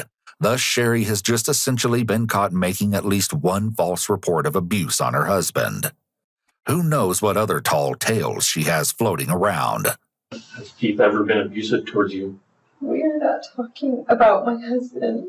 I love my husband. So why leave? Is James lying to us? I want to leave my husband. I want to be with my children. I would never leave my children. But you didn't leave them permanently. You came back to them. ultimately. No. You left them every day at daycare. So it's not like, hey, James talked about that decision when you were driving down, how hard that was. You left at 10 o'clock knowing that Keith was going to get home late, knowing you were going to leave the kids at daycare, and how much that tore you up on the drive down. You told us that. Like when you were in Eureka, you give him a call. You just start chatting with him. Told him some of your problems. And when did it turn from just chatting to his plan to get away? No. You were getting a hold of Donovan Mitski the night before. Why did I do that?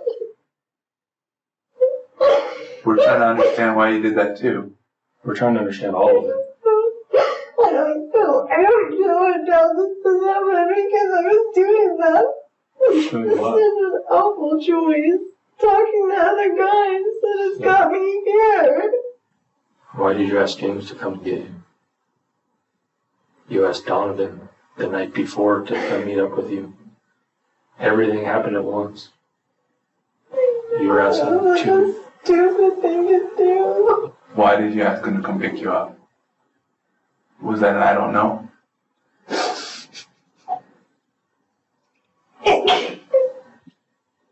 What's that? Can't be James. It is James. He understood that the DNA didn't lie. So he came clean. Now it's your chance to do the same. And if you don't, you're going to be shaking your head later and say, I should have told him what happened. Talk to me like that. Like what? This comment proves that Sherry is still adamant on taking the victim stance. She's now insinuating that the detectives are doing something to her, rather than acknowledging that she'd wronged them and everyone else involved. She's likely used to being able to manipulate others into treating her kindly, but these officers have dealt with Sherry's tears for 4 years now. They're not going to get her anywhere this time. Once you had to have known that this was going to come at some point. I was talking to my mom. What's that? This is all my fault. I was talking to so many guys. Well, we know Such a stupid thing to do. Yeah, but then how did we get to Costa Rica, or sorry, Costa Mesa? Did James pick you up? You told me earlier that a girl pointed a gun at you. Is that detail, which one's true? It's only one. Only one of those are true, Sherry. Ask for this. No, nobody asked for this. Sherry, I believe you. Nobody asked for this. Nobody asked for ABC News to park out in your driveway. There was no way you could have predicted that this was going to blow up and to be as big as it was. Who picked you up? Was it James, or was it a female that pointed a gun at you? Can you please answer that? You're shaking your head no. I will not get. I'm not talking to you about that. I'm not going to get anybody in trouble. I've told you before. I do not want anyone to get in trouble. Well, you're going to get yourself in trouble at this point. That's where we're at. So either James. I didn't do anything wrong. I know you didn't do anything wrong. Right now, you're not telling the truth, which is doing something wrong. That's where we're at. So, but the one. You're saying that it's James. No, we're saying James's DNA was on you. We know you were in that room at his house. Then who is the woman? Then who is the woman? Well, okay. That's why we're asking you. It wasn't the woman point a gun at you and put you in the car, yes or no? Is that where we're at? Don't remember. You don't remember if a female pointed a gun at you and put you in the car? Is that what you're saying, Sherry? I've always told you I don't remember getting in the car. I've always told you I don't remember getting in the car. Correct. But did a female point a gun at you, yes or no?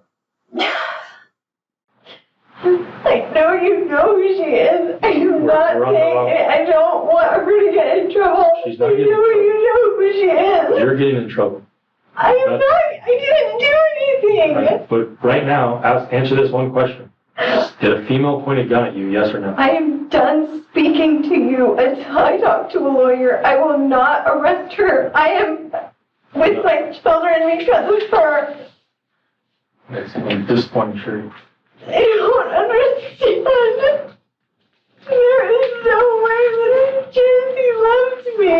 did both. I agree. This is a classic example of an exculpatory no statement, which isn't protected under the Fifth Amendment. As the situation stands, Sherry could possibly be facing time for her lack of cooperation. Sherry, if you want to talk to your attorney, that's fine. We can wrap this up. If you want to keep talking to us, that's a separate story, but you said you wanted to talk to your attorney, so like I said, from the beginning, you're free to go, and you can go. I would ask you one more question, just for your own welfare. Do you feel like harming yourself? Welfare. Do you feel like harming yourself? No, I just hug my children and go home. Okay. Seeing as Sherry has now clearly requested an attorney, detectives wrap up their conversation with her, then briefly touch base with Keith separately. All right. I'm the idiot husband that stayed around the whole time. Some of the details, some of the stuff I know. Can we, I mean, from my side, I feel like my whole world's gonna flip upside down again. Why is that? Why am I always getting held out of things? Like, why can't you just hit me with it? I did. I know, yeah. Because this happened Monday. No, you're saying you can't tell me all this stuff. It's still an ongoing investigation, so. From my side, but now you're telling me, okay, you guys can go home now. Well, do you think I want her anywhere around my kids or around me at all at this point? And again, we've talked a lot. I don't know what the next stages of this are. That's why it's not us together. I did that one. Whatever those decisions are, I don't know.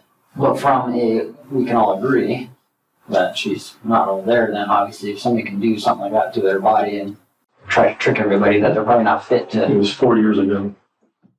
Keith has a valid point here, given this was 4 years prior now, but for a person to engage in severe self-harm and bodily injury, there is typically a serious mental health crisis going on.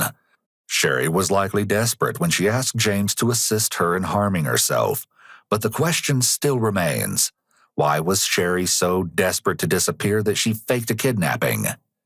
Unfortunately for Sherry, the investigators were being honest with her about every piece of evidence they had. They'd even traveled over 8 hours to speak with James personally. At the start of the interview, James attempted to lie to the detectives. He told them that he hadn't seen Sherry and didn't know anything about her disappearance. However, after being presented with the DNA evidence and the possibility of it being used against him, he came clean. So what did she have planned out? She was trying to get away from her husband, and I don't know their deal. But that was just a friend calling me, and I'm like, well, But your understanding was that's what she was saying, is she was that's what I'm getting going away from him. Yeah. She was having a hard time. What I know very little about them. I knew she got married when she got married. So then what happened next? That was it. I went and got her. In what car? A rental car. Okay. I mean, just my car is not. Do you know what kind of rental? I'm not, honestly, I can't even remember what it was. It was an SUV of some type. But I just don't remember what brand it was. Like, it was just a company? Cheapest rental I could get. Do you remember the color? It could be white or silver or gray. I can't really remember, but I mean, I just light color. It was a lighter color car. And then what happened? Just picked her up. Obviously it was what she wanted me to do, like how she wanted me to pick her up. I mean, I wasn't anything crazy. I just pulled up the car. Was there a road? Yeah. Did I go up any road? No. But to this day, I don't know where she lives in Reading. I know she's in Reading. She didn't give me any. Did you even get out of the car? No. So you unlock the door, she gets in. Yeah. Front seat, back seat? Back seat. Back seat. Then what happened? Just the drive. Did you stay in the back the whole time? Yeah. Yeah. What did you guys She talk laid about? down, just, take a nap. I don't know. So during that 22 days, she has some significant injuries. Yeah. So there's a brand on her. Yeah. There's significant bruising. There's how did all that stuff come about? She did a lot of that while she was here. I mean, she just hit herself with something, created a bruise or something. And I helped her. I mean, I didn't punch her or anything. I didn't even put hands on her or anything. How'd you help her? She just was just like, What James reveals next is completely twisted. banked a puck off my leg, so I shot a puck off her leg lightly. To create a bruise. Yeah, I mean... The idea of having hockey pucks intentionally shot at you for the specific purpose of causing visible bruises is sickening, to say the least. What about the big one on her arm?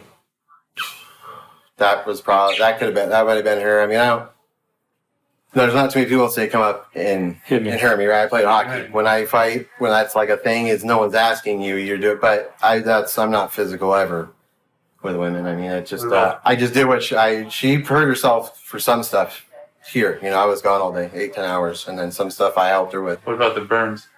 That was us. You know, how did that happen? Where's the tool? Huh? Oh, that is just trash. It wasn't mine. We bought it. It was like a.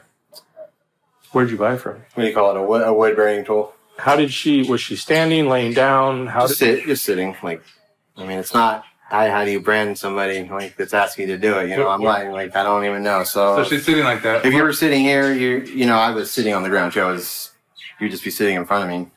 The way you did it there, it seemed like you did it quickly. Like, well, you can't hold that. I mean, you can't cattle brand too hard. It's so fine, it'll burn through the.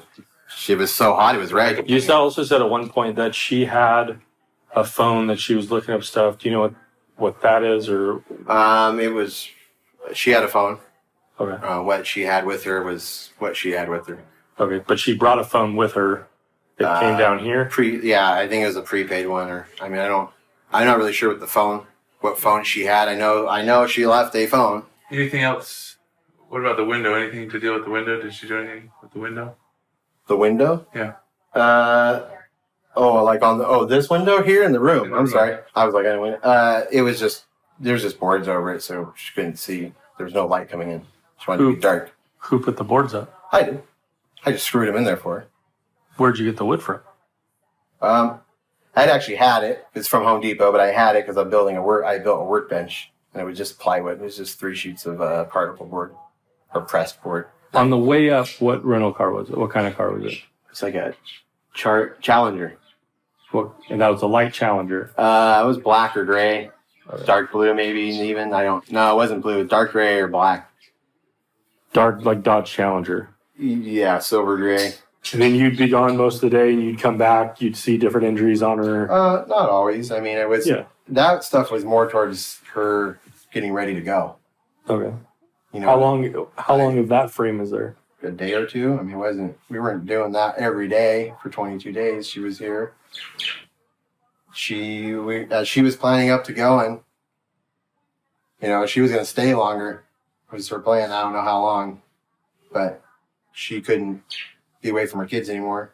Let me back up a little bit. One of the injuries she had was a pretty deep burn on her forearm. That one, I don't know. That might have been self-inflicted. What about her hair? What happened with her hair? She chopped that. What time frame? Pretty early. I mean, within the first few days, couple days. So I wasn't here. Anything else that we can think of at this point? Besides, no, I was trying to rack though. I was thinking about that trail. I know how I didn't have the phone. I had MRSA and I was in Hoag Hospital. When? Prior to all this stuff, I had MRSA in my leg and I was in there for 8 or 9 days. Level 4 ICU for blood infection in my bloodstream. Okay. And they were giving me 50-50 to cut my knee here. All that muscle rotted out. My foot was swollen, my toe. They had to cut that out in there. But she sent me a care package, and it had the directions in it because I couldn't remember how I got that road if my phone was off, and I don't think I had it. Sherry did? Yeah. Perhaps the most perplexing aspect of Sherry's stay with James was the fact that multiple witnesses were aware of her presence, yet none came forward, despite the widespread media coverage devoted to Sherry's disappearance. Police were rightfully outraged with Sherry for concocting the lie that wasted years' worth of resources, manpower, and time. Not just for them, but for the entire Shasta County community who gave their days to search for her. It also caused law enforcement to infiltrate the lives of dozens of innocent people for no reason. The worst part is that from the day she was found on the highway to the day she was caught, Sherry never showed remorse for all the lives she upended with her antics. But that wouldn't stop the consequences from eventually catching up with her when she least expected it. Her retribution would come 2 years after her ruse was discovered. On March 3, 2022, while Sherry attended her children's piano lessons, a man entered the building and explained to Sherry that her vehicle had been hit in the parking lot. Of course, the claim wasn't true, and the man wasn't just any man. He was an FBI agent. As Sherry walked outside to inspect her vehicle, another agent was waiting to arrest her. She screamed no and attempted to flee, throwing her cell phone approximately 20 feet from her location. They were able to handcuff and detain her, despite the struggle. Sherry left the school's parking lot in a police vehicle and was taken to the county jail where she was booked for making false statements to law enforcement and 34 counts of mail fraud. A month later, on April 18th, Sherry pleaded guilty to 1 count of mail fraud and to providing false information. In ironic contrast to Keith's claim in his first interview, he filed for divorce 2 days after she submitted her guilty plea. He also filed for sole custody of their 2 kids. According to him, he was apprehensive of his wife's mental health and concerned for their children's well-being after the trauma they'd endured. Since then, Keith has moved away from Redding and has focused his attention on making sure their kids lead stable and healthy lives. During her sentencing hearing, her defense team pushed for her to receive a penalty of a month in prison, followed by 7 months of house arrest. The prosecution argued that she deserved a harsher sentence of 8 months in prison and 3 years of supervised release. But the presiding judge had another idea. He took into consideration the officers who relentlessly looked for her, as well as everyone else who believed and invested in Sherry. On September 19, 2022, Sherry Papini was sentenced to 1.5 years in prison, followed by 3 years of supervised release. Such a lengthy sentence would also serve to deter copycats who might consider attempting the same attention-seeking behavior. She was also instructed to pay $309,902 in restitution, which includes the $30,000 she'd received from the Victim Compensation Fund, the $128,000 worth of disability money she was given following her return, and $150,000 as reimbursement for law enforcement's efforts to find her and her imaginary kidnappers. 6 years after the day this all started, Sherry was finally held accountable for her fraudulence. Before she was taken away, Sherry, in tears, apologized to everyone she'd impacted and stated that she was ready to take full responsibility by peacefully accepting her sentence. Even her defense attorney, who was later interviewed outside the courthouse, would admit that it was a fair sentence, though it obviously wasn't what they were hoping for. No one knows exactly why Sherry left. According to her attorney, he doesn't think she knows either. Still, it's entirely possible that given the mental health care that she needs, we might be able to finally get an answer from her following her release in early 2024. Until then, Sherry is incarcerated at Federal Correctional Institution Victorville in San Bernardino County.